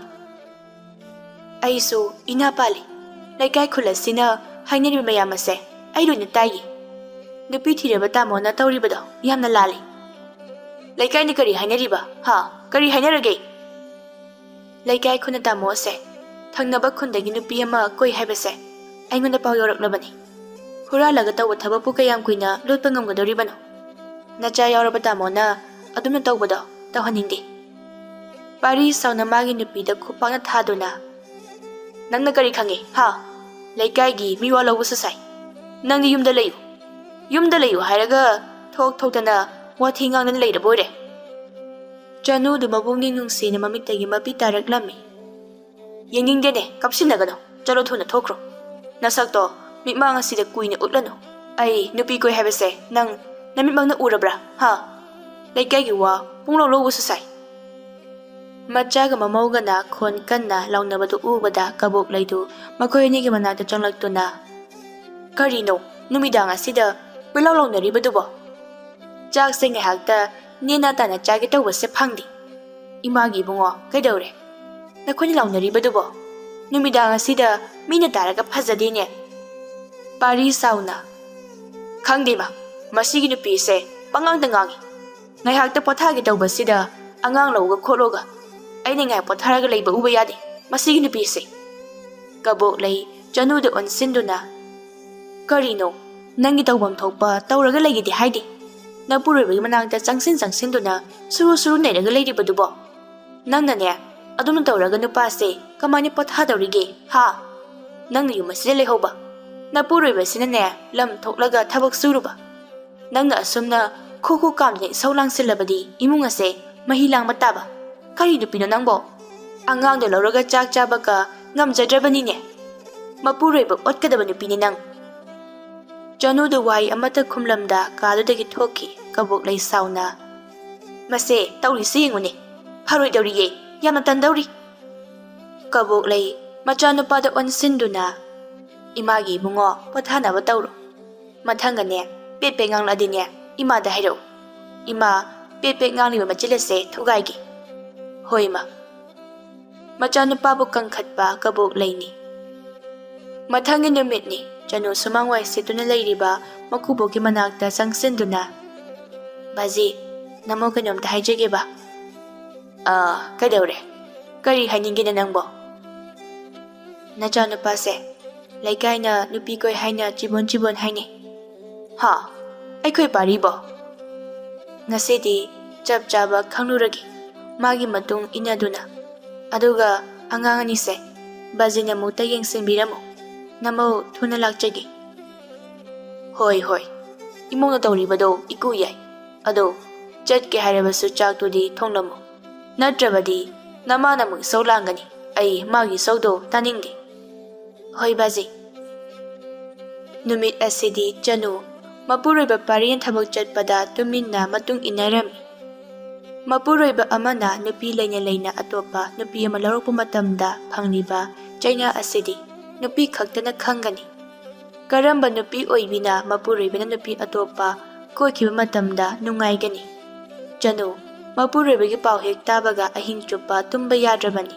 Chanuna mapuroibagi matung inaki haibasi kabok leidi khangdri. Ma khanglabadi wa thokadoribani. Aduna mapamlomda anaba amagi chatki haina maku ibungo thoibana khumjilli. Adubu kabok lei mamong nupibo nungsidabana maram oiraga angang langthoklamlaga chatli haina isaulangi. Somdana Chanu mapuroibagi matung asum tumina inarakpada makhoigi khungi heklan thokpaga nupi masak phajabi amaga noktana magi mapuroibaga chaminakhibado Chanugi mamit makna uhauri. Chanu mamittagi mapitana kaptuna. Oh, ngasidi mina hainaba khak natana imitmakna ure ko. Masi oira mali. Nupa makhoigi thamoy ase. Aibu nungsi haiduna lawbiraga hauji icha yauraba matam asida inthoktuna thambiba. Aduga mahakna nungaina atopa nupi koiduna leiba. Aigi awabana karimta ubidaba. Isaulang labaso isaulang bitahanba. Ngasidi handa lakisano. Wa chapchabi ama ngangnagani. Chanu sauna mayum tamna angangsing adubo kapla matari haina halaklami. Chanu na halakpado ubada kabok lay sauna. Angang do mati phajingkhibani. Amukta thuna chambajo. Nangmunda pamna chatke hairebasu angang ase puraga chatpa yadro. Kanana sanahongi haiduna yum masida thamlamlibano. Thoiba magi nupida yengduna. Hai, nang kwa charo ni haibadani. Charo chalo. Swadane pepek nganglano ay taningdi. Hui khongmadana khonglano. Makhoi babadi ne aini tawba thabakta hekta yengsiladabani. ꯌꯦꯡꯁꯤꯟꯅꯤꯡꯈ꯭ꯔꯄꯣꯅꯤ꯫ ꯍꯦ, ꯅꯪ ꯃꯁꯨ ꯆꯠꯈ꯭ꯔꯣ, ꯅꯁꯛꯇꯣ ꯌꯦꯡꯅꯤꯡꯗꯦ꯫ ꯋꯥꯗꯣ ꯍꯥꯏꯔꯝꯂꯒ ꯀꯕꯣꯛꯂꯩ ꯊꯣꯡꯒꯥꯜꯂꯣꯝꯗ ꯊꯣꯛꯈ꯭ꯔꯦ꯫ ꯃꯥꯒꯤ ꯅꯨꯄꯤ ꯊꯣꯛꯈ꯭ꯔꯕꯗ ꯊꯣꯏꯕ ꯃꯧ ꯅꯨꯄꯤꯗ ꯑꯣꯟꯁꯤꯟꯗꯨꯅ, ꯏꯃꯧ ꯏꯕꯦꯝꯃ ꯀꯝꯗꯧꯔꯦ? ꯆꯅꯨ ꯃꯊ꯭ꯋꯥꯏ ꯅꯨꯡꯉꯥꯏꯇꯅ, ꯂꯩꯀꯥꯏ ꯈꯨꯟꯅ ꯍꯥꯏꯅꯕꯗꯣ ꯆꯨꯝꯂꯦ ꯕꯥꯖꯤ꯫ ꯋꯥꯗꯣ ꯍꯥꯏꯔꯝꯂꯒ ꯆꯅꯨꯗꯨ ꯅꯨꯡꯉꯥꯏꯇꯅ ꯏꯃꯨꯡꯗ ꯆꯪꯈ꯭ꯔꯦ꯫ ꯊꯣꯏꯕ ꯃꯊꯥ ꯁꯥꯅ, ꯀꯔꯤꯅꯣꯅꯦ ꯑꯩꯒꯤ ꯏꯆꯥꯅꯨꯄꯥꯁꯤꯅ ꯇꯧꯔꯤꯕꯁꯤꯕꯣ? ꯑꯁꯨ ꯃꯁꯛ ꯃꯇꯧ ꯐꯖꯕꯤ ꯏꯃꯧ ꯑꯃ ꯂꯩꯅ ꯑꯇꯣꯞꯄ ꯅꯨꯄꯤ ꯀꯣꯏꯔꯤꯕꯁꯤꯕꯣ? ꯋꯥꯐꯝ ꯑꯁꯤ ꯂꯥꯏꯔꯣꯏꯗꯧꯔꯤ, ꯌꯨꯝ ꯑꯁꯤ ꯁꯣꯏꯗꯅ ꯀꯥꯏꯕ ꯇꯥꯔꯦ꯫ ꯑꯩꯗꯤ ꯏꯆꯥꯅꯨꯄꯥꯁꯦ ꯐꯅ ꯐꯕꯒꯨꯝ ꯈꯟꯕꯅꯤ, ꯑꯗꯨꯕꯨ ꯃꯃꯥꯒꯤ ꯀꯣꯛ ꯂꯧꯗꯨꯅ ꯏꯆꯥꯁꯦ ꯐꯠꯇ꯭ꯔꯦꯅꯦ꯫ ꯑꯁ, ꯀꯝꯗꯧꯅꯤ ꯇꯧꯔꯤꯕꯁꯤꯗꯤ? ꯁꯣꯝꯗꯅ ꯄꯥꯔꯤ ꯑꯗꯨ ꯃꯥꯒ ꯀꯣꯏꯅꯔꯤꯕ ꯅꯨꯄꯤ ꯑꯗꯨꯒ ꯋꯥꯔꯤ ꯁꯥꯟꯅꯔꯤ꯫ ꯅꯨꯄꯤ ꯑꯗꯨꯅ, ꯇꯥꯃꯣ, ꯏꯕꯥꯅꯤ ꯀꯔꯝ ꯀꯥꯟꯗ ꯄꯨꯟꯅ ꯂꯩꯗꯣꯏꯅꯣ? ꯂꯩꯔꯗꯣꯏꯅꯤ, ꯉꯥꯏꯕ ꯉꯝꯗꯕ ꯇꯧꯅꯨ꯫ ꯇꯥꯃꯣꯒꯤꯗꯤ ꯂꯩꯔꯗꯣꯏꯅꯤ ꯉꯥꯛꯇꯅꯤ, ꯂꯩꯕ꯭ꯔꯥ ꯁꯨꯡꯂꯩ ꯂꯩꯇꯦ꯫ ꯑꯗꯣ ꯅꯪꯒꯤ ꯅꯨꯄꯤꯗꯨ ꯌꯨꯝ ꯑꯗꯨꯗ ꯀꯌꯥꯝ ꯀꯨꯏꯅ ꯐꯥꯎꯕ ꯊꯝꯈꯤꯗꯧꯔꯤꯒꯦ? ꯑꯩꯁꯨ ꯍꯦꯛ ꯇꯥꯟꯊꯣꯛꯄ ꯉꯝꯗꯕꯩ ꯇꯧꯔꯤꯕꯅꯤꯅꯦ꯫ ꯇꯥꯃꯣꯅ ꯅꯨꯄꯤꯗꯣ ꯌꯨꯝ ꯑꯗꯨꯗꯒꯤ ꯇꯥꯟꯊꯣꯛꯄ ꯉꯝꯗ꯭ꯔꯕꯗꯤ ꯑꯩꯗꯤ ꯑꯗꯨꯝ ꯌꯨꯝ ꯑꯗꯨꯗ ꯂꯩꯕ ꯉꯝꯂꯔꯣꯏ꯫ ꯇꯥꯃꯣꯁꯨ ꯑꯩꯈꯣꯏꯒꯤ ꯌꯨꯝꯗ ꯄꯨꯟꯅ ꯂꯩꯁꯦ꯫ ꯌꯨꯝꯗ ꯂꯩꯔꯤꯕꯁꯦ ꯏꯃꯥꯒ ꯑꯩꯒ ꯈꯛꯇꯅꯤ, ꯅꯪ ꯌꯥꯎꯔꯒꯅ ꯑꯩꯈꯣꯏ ꯑꯍꯨꯝꯇꯪ꯫ ꯅꯣꯏꯗꯕꯨ ꯂꯩꯔꯕꯁꯨ ꯑꯩꯈꯣꯏꯗꯕꯨ ꯂꯩꯔꯕꯁꯨ ꯉꯁꯤ ꯅꯣꯡ ꯃꯅꯨꯡ ꯑꯁꯤꯗ ꯑꯩ ꯑꯃꯨꯛꯇ ꯃꯨꯟꯅ ꯈꯜꯂꯛꯈꯤꯒꯦ꯫ ꯍꯣꯏ, ꯑꯗꯣ ꯀꯨꯏꯅꯗꯤ ꯃꯇꯝ ꯂꯧꯔꯅꯨꯀꯣ꯫ ꯍꯣꯏꯕ꯫ ꯅꯨꯃꯤꯗꯥꯡ ꯇꯥꯔꯤ, ꯄꯨꯡꯃꯝ ꯃꯝꯂꯤ꯫ ꯄꯥꯔꯤꯅ ꯊꯕꯛ ꯍꯜꯂꯛꯄꯗꯣ, ꯄꯥꯔꯤ ꯃꯥꯅ ꯊꯕꯛ ꯍꯜꯂꯛꯄꯗ ꯆꯅꯨ ꯃꯉꯣꯟꯗ ꯂꯦꯞꯇꯨꯅ ꯂꯩꯔꯝꯃꯤ꯫ ꯃꯇꯧ ꯑꯗꯨ ꯃꯥꯕꯨ ꯍꯜꯂꯛꯄ ꯉꯥꯏꯔꯝꯂꯤꯕꯅꯤ꯫ ꯍꯟꯗꯛ ꯃꯔꯛ ꯊꯕꯛ ꯑꯁꯨꯛ ꯊꯦꯡꯂꯤꯕꯁꯤꯅ ꯀꯔꯤꯒꯤꯅꯣ? ꯍꯩ, ꯌꯥꯗꯕꯒꯤ ꯇꯧꯔꯤꯕꯅꯤꯅꯦ꯫ ꯃꯈꯣꯏ ꯇꯥꯃꯣꯒ ꯍꯦꯛ ꯍꯦꯛ ꯆꯠꯃꯤꯟꯅꯕ ꯃꯃꯥꯡ ꯂꯩꯀꯥꯏꯒꯤ ꯅꯨꯄꯥꯗꯨꯗꯤ ꯉꯁꯥꯏꯅ ꯃꯝꯗ꯭ꯔꯤꯉꯩ ꯍꯜꯂꯛꯈ꯭ꯔꯦ꯫ ꯍꯣ, ꯑꯩꯅ ꯊꯕꯛ ꯊꯦꯡꯅ ꯁꯨꯗꯍꯧꯕ꯫ ꯀꯩꯅꯣ, ꯅꯪꯅ ꯑꯩꯒꯤ ꯊꯕꯛꯇ ꯄꯥꯟꯅꯔꯤꯕꯁꯦ? ꯑꯩꯅ ꯆꯠꯂꯤꯕꯁꯦ ꯊꯕꯛꯅꯤ, ꯅꯪꯗꯧꯅ ꯂꯩꯀꯥꯏꯗ ꯋꯥꯊꯤ ꯉꯥꯡꯕ ꯆꯠꯄ ꯅꯠꯇꯦꯅꯦ꯫ ꯑꯩꯅ ꯊꯕꯛ ꯆꯠꯂꯤꯕꯁꯦ ꯅꯊꯤꯕꯣꯡꯗꯣ ꯊꯥꯛꯄ ꯉꯝꯅꯕꯅꯤ꯫ ꯅꯪꯅ ꯂꯦꯝꯆꯠ ꯆꯥꯔꯤꯕꯗꯣ ꯑꯩꯅ ꯁꯨꯕꯒꯤꯅꯤꯅꯦ꯫ ꯄꯤꯁꯛ ꯄꯤꯛꯂꯤꯕ ꯑꯉꯥꯡ ꯑꯅꯤꯁꯦ ꯃꯈꯣꯏ ꯇꯥꯃꯣꯅ ꯁꯦꯟꯅꯕꯤꯍꯧꯔꯣ꯫ ꯊꯕꯛ ꯁꯨꯕꯁꯦ ꯑꯩ ꯑꯣꯏꯅ ꯆꯠꯂꯒꯦ꯫ ꯀꯩꯒꯤꯅꯣ ꯍꯟꯗꯛ ꯅꯪꯅ ꯑꯩꯉꯣꯟꯗ ꯏꯁꯧ ꯑꯁꯨ ꯌꯥꯝ ꯇꯧꯔꯤꯕꯁꯦ? ꯃꯈꯣꯏ ꯇꯥꯃꯣꯒꯤ ꯍꯣꯡꯂꯛꯂꯤꯕ ꯃꯑꯣꯡ ꯃꯇꯧ ꯑꯗꯨꯅꯅꯤ ꯑꯩꯅ ꯏꯁꯧ ꯂꯥꯡꯂꯤꯕꯁꯦ꯫ ꯆꯅꯨ, ꯅꯪ ꯇꯁꯦꯡꯅ ꯑꯩꯉꯣꯟꯗ ꯈꯠꯅꯕ ꯍꯧꯔꯤꯕ ꯍꯥꯏꯕꯗꯨꯔꯥ? ꯉꯁꯤꯗꯤ ꯇꯥꯃꯣꯒ ꯆꯞ ꯆꯥꯕꯤ ꯋꯥꯔꯤ ꯑꯃ ꯁꯥꯟꯅꯒꯦ ꯍꯥꯏꯗꯨꯅ ꯇꯥꯃꯣ ꯂꯥꯛꯄ ꯉꯥꯏꯔꯝꯂꯤꯕꯅꯤ꯫ ꯀꯔꯤꯅꯣ ꯅꯪꯅ ꯄꯥꯝꯃꯤꯁꯦ? ꯍꯥꯏꯌꯨꯅꯦ꯫ ꯇꯥꯃꯣ, ꯅꯨꯄꯤ ꯑꯁꯤꯕꯨ ꯂꯨꯛꯃꯥꯏꯗ ꯌꯣꯟꯕ ꯂꯥꯏ ꯐꯗꯤꯕꯤꯔꯣ? ꯁꯥꯟꯅꯅꯤꯡꯕ ꯃꯑꯣꯡꯗ ꯍꯦꯛꯇ ꯁꯥꯟꯅꯕ, ꯃꯁꯤꯕꯨ ꯌꯥꯕ꯭ꯔꯣ? ꯄꯥꯝꯃꯤ ꯂꯧꯕ, ꯄꯥꯝꯗ꯭ꯔꯦ ꯍꯨꯟꯗꯣꯛꯄ, ꯃꯁꯤ ꯍꯦꯛꯇ ꯌꯥꯕ꯭ꯔꯣ? ꯇꯥꯃꯣꯒꯤ ꯁꯤꯒꯨꯝꯕ ꯂꯤꯆꯠ ꯑꯁꯦ ꯑꯩꯅ ꯍꯥꯟꯅ ꯈꯪꯂꯝꯂꯕꯗꯤ ꯑꯩ ꯌꯨꯝ ꯄꯥꯟꯗ꯭ꯔꯕꯁꯨ ꯂꯩꯔꯝꯒꯗꯕꯅꯤ꯫ ꯇꯥꯃꯣ ꯍꯣꯏꯒꯨꯝꯕ ꯀꯌꯥ ꯂꯩꯕꯗꯒꯤꯅꯤ ꯉꯁꯤ ꯅꯨꯄꯤ ꯑꯣꯏꯕꯤꯁꯤꯡꯅ ꯋꯥꯅ ꯆꯥꯛꯅ ꯊꯃꯣꯏ ꯀꯥꯏꯅ ꯂꯦꯜꯂꯤꯕ꯫ ꯃꯁꯤ ꯎꯔꯒ ꯅꯈꯣꯏꯗꯤ ꯄꯦꯜꯂꯕ ꯅꯠꯇ꯭ꯔꯣ? ꯂꯩꯁꯥꯔꯤꯉꯩꯗꯅ ꯑꯩꯕꯨ ꯅꯨꯡꯁꯤ ꯍꯥꯏꯕ, ꯑꯗꯨꯒ ꯂꯧꯕꯤꯕ, ꯏꯆꯥ ꯌꯥꯎꯔꯕ ꯃꯇꯝ ꯑꯁꯤꯗꯅ ꯑꯍꯦꯟꯕ ꯊꯤꯕ꯫ ꯑꯩꯅ ꯏꯃꯨꯡ ꯑꯁꯤꯗ ꯑꯉꯥꯡ ꯑꯅꯤ ꯑꯁꯤꯒ ꯋꯥꯔꯤꯕꯁꯤꯗꯤ ꯇꯥꯃꯣꯅ ꯈꯖꯤꯛ ꯐꯥꯎꯕ ꯈꯪꯕꯤꯗꯦ꯫ ꯉꯁꯤ ꯇꯥꯃꯣꯅ ꯅꯨꯄꯤ ꯑꯃꯒ ꯐꯝꯃꯤꯟꯅꯗꯨꯅ ꯋꯥꯔꯤ ꯁꯥꯕꯗꯣ ꯃꯌꯥꯝ ꯇꯝꯂꯛꯇ꯭ꯔꯕꯁꯨ ꯏꯃꯤꯠ ꯑꯁꯤꯅ ꯎꯍꯧꯔꯕꯅꯤ꯫ ꯉꯁꯤꯗꯤ ꯂꯩꯗꯨꯅ ꯆꯦꯟꯕ ꯌꯥꯔꯣꯏ꯫ ꯑꯗꯣꯝꯅ ꯂꯝꯂꯥꯟꯕꯤ ꯑꯃꯒ ꯂꯩꯃꯤꯟꯅꯕꯗꯨ ꯎꯔꯒ ꯑꯩꯒꯤ ꯊꯃꯣꯏ ꯀꯥꯏꯔꯝꯂꯣꯏ ꯈꯟꯕ꯭ꯔꯥ? ꯄꯥꯔꯤ ꯃꯥꯒꯤ ꯅꯨꯄꯤꯅ ꯈꯪꯂꯝꯕ ꯑꯗꯨꯗꯗꯤ ꯆꯦꯟꯕ ꯌꯥꯔꯣꯏ ꯈꯪꯂꯗꯨꯅ, ꯅꯪꯅ ꯃꯗꯨ ꯈꯪꯂꯤꯕꯗꯣ ꯌꯥꯝꯅ ꯐꯔꯤ꯫ ꯇꯁꯦꯡꯅ ꯆꯅꯨ, ꯑꯩ ꯅꯪꯕꯨ ꯄꯥꯝꯗ꯭ꯔꯦ꯫ ꯀꯩꯅꯣ, ꯂꯧꯕꯤꯔꯒ ꯍꯧꯖꯤꯛ ꯏꯆꯥ ꯌꯥꯎꯔꯕ ꯃꯇꯝ ꯑꯁꯤꯗ ꯄꯥꯝꯗ꯭ꯔꯦ ꯍꯥꯏꯔꯤꯕꯁꯤꯕꯣ? ꯃꯈꯣꯏ ꯇꯥꯃꯣꯒꯤ ꯊꯃꯣꯏꯗꯨꯕꯨ ꯀꯔꯝꯕ ꯊꯃꯣꯏꯅꯣ? ꯏꯃꯣꯠ ꯃꯣꯠꯅ ꯂꯩꯕꯤ ꯅꯪꯕꯨ ꯑꯩꯅ ꯀꯔꯝꯅ ꯅꯨꯡꯁꯤꯒꯗꯧꯔꯤꯒꯦ? ꯃꯁꯥꯅ ꯑꯗꯨꯝ ꯃꯤꯔꯥꯏꯔꯛꯄ ꯇꯥꯕꯅꯤ꯫ ꯐꯖꯕꯕꯨ ꯄꯥꯝꯗꯕ ꯀꯅꯥ ꯂꯩꯒꯦ? ꯑꯩꯅ ꯍꯧꯖꯤꯛ ꯀꯣꯏꯔꯤꯕ ꯅꯨꯄꯤ ꯑꯗꯣ ꯃꯁꯛꯀ ꯗꯃꯥꯗ ꯐꯖꯈ꯭ꯔꯕꯖꯥꯠꯅꯤ꯫ ꯐꯤꯕꯝ ꯃꯨꯔꯇꯤ ꯆꯨꯡ ꯐꯤꯔꯥꯟ ꯆꯥꯅ ꯐꯖꯔꯤꯕ ꯅꯪꯒꯗꯤꯅꯦ ꯑꯥꯗ ꯂꯩꯍꯧꯔꯦ, ꯈꯪꯉꯕ? ꯃꯄꯨꯔꯣꯏꯕ ꯑꯃꯅ ꯃꯥꯒꯤ ꯅꯨꯄꯤ ꯃꯃꯥꯡꯗ ꯑꯇꯣꯞꯄ ꯅꯨꯄꯤ ꯑꯃꯕꯨ ꯊꯥꯒꯠꯇꯨꯅ ꯃꯍꯥꯛꯄꯨꯅ ꯊꯤꯅ ꯆꯩꯔꯛꯂꯕꯗ ꯀꯔꯝꯕ ꯅꯨꯄꯤꯅꯅꯣ ꯈꯥꯡꯗꯨꯅ ꯂꯩꯕ ꯉꯝꯒꯗꯕꯁꯦ? ꯑꯩ ꯑꯁꯤꯕꯨ ꯑꯁꯨꯝꯅ ꯊꯤꯔꯝꯕ꯭ꯔꯣ? ꯍꯥ? ꯑꯩꯕꯨ ꯊꯤꯔꯝꯕ꯭ꯔꯣ?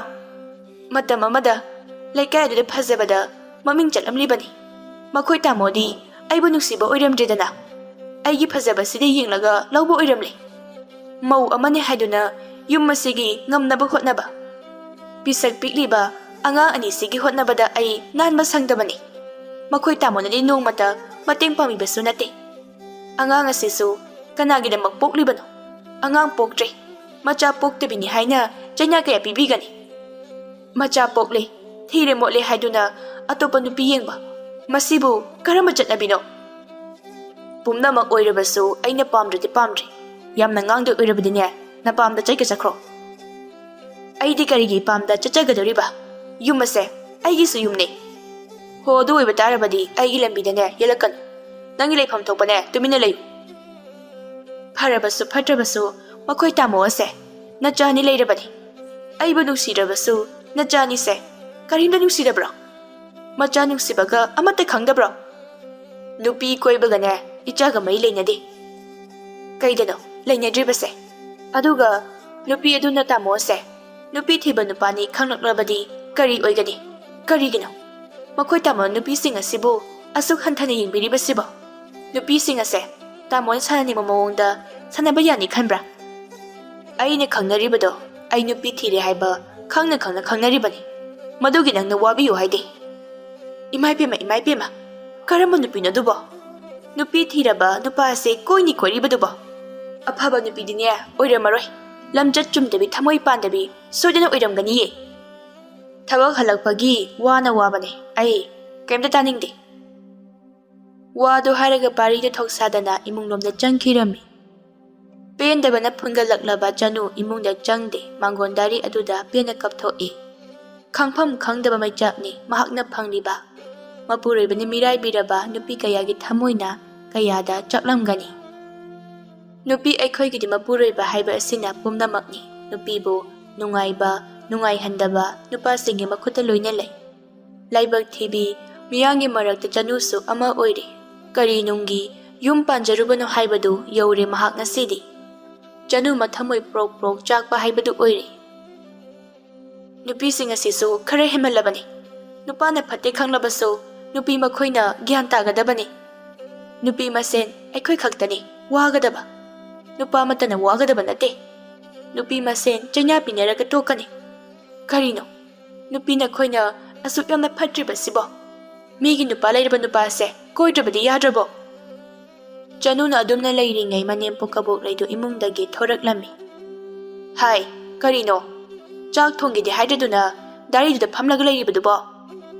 ꯆꯅꯨ ꯐꯝꯂꯝꯕꯗꯒꯤ ꯇꯞꯅ ꯍꯧꯒꯠꯂꯛꯇꯨꯅ ꯃꯅꯦꯝꯒꯤ ꯃꯅꯥꯛꯇ ꯆꯪꯁꯤꯜꯂꯛꯏ꯫ ꯑꯗꯨꯒ ꯏꯃꯥ, ꯅꯃꯧ ꯀꯔꯤꯒꯨꯝꯕ ꯑꯝꯇ ꯍꯥꯏꯖꯒꯦ꯫ ꯀꯩꯅꯣ ꯍꯥꯏꯔꯛꯎ꯫ ꯇꯥꯃꯣꯁꯦ ꯑꯇꯣꯞꯄ ꯅꯨꯄꯤ ꯀꯣꯏꯔꯤ꯫ ꯀꯔꯤ? ꯑꯩꯒꯤ ꯏꯆꯥꯅꯨꯄꯥꯕꯨ ꯅꯨꯄꯤ ꯀꯣꯏꯔꯦꯕ? ꯇꯟꯖꯥ ꯑꯗꯨꯗ ꯃꯀꯨ ꯏꯕꯨꯡꯉꯣ ꯊꯣꯏꯕꯁꯨ ꯏꯃꯨꯡꯗꯒꯤ ꯊꯣꯔꯛꯏ꯫ ꯀꯩꯗꯧꯔꯦ? ꯃꯌꯥꯝ ꯂꯥꯡꯗꯅ ꯂꯩꯔꯤꯕꯁꯤꯕꯨ?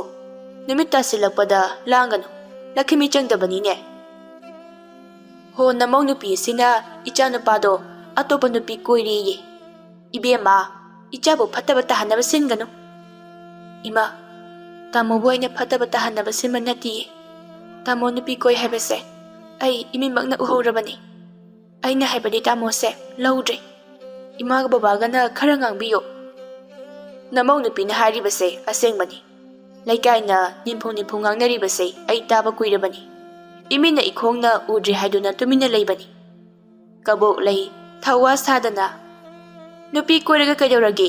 ꯅꯨꯄꯥꯅꯤ ꯀꯣꯏꯁꯅꯨ ꯀꯩꯅꯣ? ꯀꯩꯅꯣ ꯀꯕꯣꯛꯂꯩ ꯅꯪꯅ ꯍꯥꯏꯔꯤꯕꯗꯣ? ꯑꯗꯨꯕꯨ ꯇꯥꯕ ꯌꯥꯕ ꯋꯥꯔꯣ? ꯅꯨꯄꯤ ꯊꯤꯔꯕ ꯃꯆꯥ ꯃꯁꯨ ꯂꯩꯔꯕ ꯃꯥꯅ ꯍꯧꯖꯤꯛꯄꯨ ꯅꯨꯄꯤ ꯀꯣꯏꯕ ꯃꯇꯝꯂꯣ? ꯏꯃꯥꯅ ꯅꯃꯧꯒꯤ ꯑꯋꯥꯕꯁꯦ ꯑꯃꯨꯛꯇꯗꯤ ꯎꯕꯤꯌꯨ꯫ ꯇꯥꯃꯣꯅ ꯍꯟꯗꯛ ꯇꯧꯔꯤꯕꯁꯦ ꯌꯥꯝꯅ ꯂꯥꯜꯂꯤ꯫ ꯅꯨꯄꯤꯕꯨ ꯄꯥꯝꯗ꯭ꯔꯦ ꯍꯥꯏꯅ ꯍꯦꯛꯇ ꯂꯪꯊꯣꯛꯄ ꯌꯥꯕ꯭ꯔꯥ? ꯏꯄꯨꯔꯣꯏꯕꯅ ꯑꯇꯣꯞꯄ ꯂꯝꯂꯥꯟꯕꯤ ꯑꯃ ꯀꯣꯏꯔꯒ ꯅꯃꯧꯅ ꯀꯔꯝꯅ ꯈꯥꯡꯗꯨꯅ ꯂꯩꯌꯨ ꯍꯥꯏꯕꯅꯣ? ꯇꯥꯃꯣꯅ ꯑꯩꯒꯤꯗꯤ ꯄꯨꯝꯅꯃꯛꯅꯤ꯫ ꯃꯍꯥꯛꯁꯦ ꯑꯩꯒꯤꯗꯤ ꯏꯁꯣꯔꯅꯦ ꯍꯥꯏꯅ ꯈꯟꯖꯔꯤꯕꯅꯤ꯫ ꯅꯨꯡꯁꯤꯔꯕ ꯏꯃꯥ ꯕꯕꯥ ꯏꯕꯨꯡ ꯄꯨꯝꯅꯃꯛ ꯊꯥꯗꯣꯛꯇꯨꯅ ꯇꯥꯃꯣꯅ ꯍꯦꯜꯂꯤ ꯈꯟꯗꯨꯅ ꯑꯩ ꯂꯥꯛꯈꯤꯕꯅꯤ꯫ ꯍꯧꯖꯤꯛꯄꯨꯅ ꯑꯩꯕꯨ ꯃꯤꯔꯥꯏꯕꯤꯕ ꯁꯤꯗꯕꯨ ꯀꯔꯝꯕ ꯅꯨꯄꯤ ꯑꯣꯏꯕꯤꯅ ꯈꯥꯡꯗꯨꯅ ꯂꯩꯕ ꯉꯝꯒꯅꯤ? ꯄꯥꯝꯗꯕ ꯅꯨꯄꯤ ꯍꯥꯏꯕꯁꯦ ꯄꯥꯝꯗꯕꯅꯤ꯫ Icha nupana nang pamdaduna atopa nupi koibabu kari kaigi. Ningthau khaisu nupi mayam ama lonaribasidi. Nupa haibasidine chamagi mapuni. Adunabu nupa haribani. Yum asida pusilakpasu natabasibu kaidawi haibage. Nangsu nangi laifam thokpa adum layu. Mawa Epuroiba na mamit ngauraklibase yum dugi nupidugi makhayam na poli. Numit chupa isaw lang na layba. Mawa uba yadaba. Ngang dugi tawraga layba Epuroibagi seba phajana tawdaba. Luna nana kena laytaba. Madu oiba tarabadi Epuroibase mamit ngaurakpa tabani. Ima, pumnamak aina lan matadawribo. Aisu kiraga talayningi. Adubu tanjamenja haiba ama laydana. Aina keduna mauduna layraga ichana kanana yengsinbigidawri. Imungna kanana loishinbigani. Yare, nachindo kumlakano. Nangi laypham thokpane ponglay layu. Nupa haibasidine khara ngawgadawbani. Madubangna yumasida pusilakpadi natidana. Chanu wahay amata khumlamda imunglomda kaptuna chensinki. Kabok lay sauna. Tawza sari siyengo. Mauni kaina nungsikidre. Mawa sina atoba nupi korise. Mabu pamdabagine haiba khangdene. Thoiba magi nupida yengduna. Nang khara hemalabani ko mama. Kainoda, makoy babasu mausigi michang khaksangbirikano. Ay thabak suningdabi atanbi nangna namawase kihanninglabadi namawsigi mateng kharati panguni.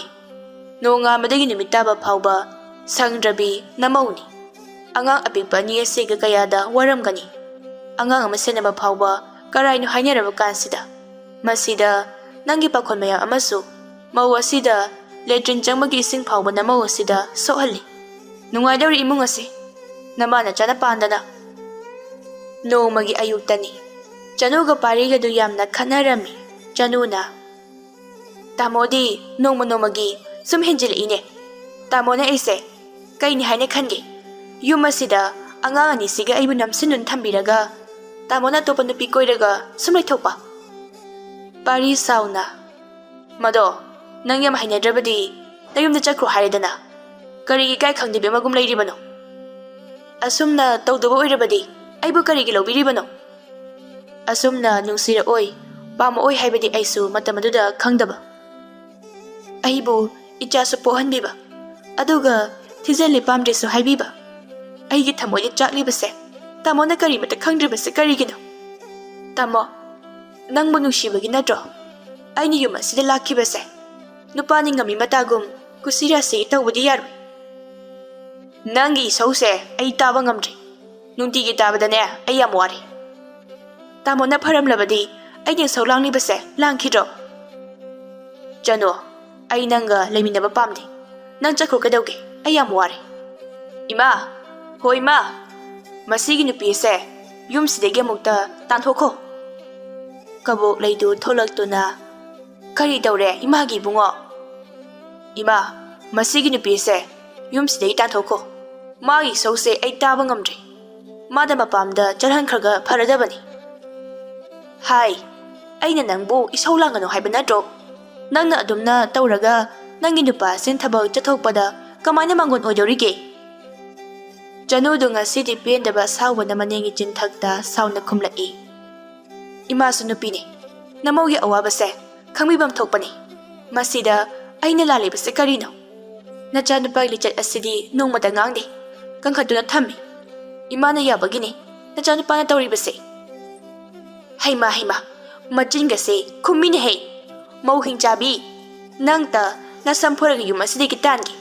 Ibungo masigi nupise payo. Masamase laktana chingi ai. Parisu mamana haribadu tawi nupi amadugi mayaina ma Chanubu nungsiba phawdri. Kabok lay mamaw nupi adubo sumang tamna masampaiduna soro chingi. Khangbra nang ha nachindo khumkhodana chalo chakro chalo. Chanu kaptuna. Chatkani ai chatkani ye. Nakhoigi yum asida laibiroye. Minungsi machet amata laytaba imung asida ai layroye. Chanu sumangna taduna laybadagi phu hawgatuna imunglomna chensenki. Aduga macha anidubu amana manangandapu amana pamduna thoraklami. Hai, natomna sako. Angang anidudi thamamo. Pokhiba yaroine. Angang ado aikhoigi ine. Mama macha changduna Chanu gi mafamdagi angang adubu minungsi leitena mulle. Chanu, mama macha ni changduna magi mafamna tawribadu kapchaba natana upai leite. Chanu gi makhutagi angang adubu mulhauduna namdana Chanu adubu yum adudagi mama macha changduna tanthokpiki. Maku ibungo thoibadi yumda leitaba maramna thokliba thodoksing asi mahakti amata khanghaudri. Mahak leiramlabadi asumna thoklamdabasu yai. Kabok leidi mahakna pamjadabi mamau nupibu yum asidagi tanthokibada haraubana loiri. Parisu thoina nungaitaba phaurude. Asumna nongma nini haujinkri. Nongma ayuk amani kabok lei masu ani adubu mangonda senaduna lei. Ahal oisilakpaga angang ani adu sanabada awaba haibadu oirabani kabok leido. Chanu leiringe matamdadi nongmata angang ani adubu yengsinbikidabani. Haujiti kari nungi Chanubu tanthoklubano haibadu yori. Masi magna kabok lei Chanubu nungsibadi natti. Tanjaduda thoibadu imungdagi masana na loisinuna thorai. Madu ubada kabok leina. Ayuk nganta sida karayda mo chatke haribano. Asuk na naloisinduna thoraibadu Nupi koiba chatluge. Hera karinoda ahan thangda jut chaba wangang biyu. Ahal oirabasu aise nupani. Nupadi jamagi mapuni haibadani nangbo. Makoi mapagi se aingonda khanaba haubiriba haibaduro. Angang ase itomta senaba ngamdre. Ngayakta senabiramu. Ai chak thongnaba tarukigi. Ayuki chaksu thongdribani. Maduda thoknaba nangna sinjaba natro taw nangi ngamnaba. Aduk phakraba imau ado namana cha changdana tanthokraba natro. Ai leitabagi tanja lauraga. Maduna nang ngamnaba taw aingonda hairakan. Wadu hairaga thoibadu thongalomna thokre. Ikan kanadana machanupasu amuk thoraktuna. Nang amuk karai chatawre. Nachani se hunduklamlaga. Pari maithong imangmakna. Ima Chanudo lawbiruragi. Karigi nangdi karigi lawduriba ha yum asida leiba yaroi haina tankraba mabo yaroi mane yum asida amuk hana changlakpa yaroi ichagi atoba nupi ama imana hainagani ima aina dawribase yamna lali miyoibagi lichat nate ai mabu lawbiruragi ngarang ahing chuppa wakhal munna khale ai sana kayam soikra haiba hojite ai khangjari ai iralase Chanuda ngakpiyu haini haijaruragi. Wadu hairaga parisu thongalomda thokre kabok lei sauna. Karido aigi nupagi chagana hainaba mata yadribasibo. Aibuna phatabi tahalaga thamba. Nungaini mawodo puda pusalaksano. Ai tawgeba. Aini yadrabadi yadre. Kabok lei yum aduda angang aduga matomta propo chakna isau langduna lei.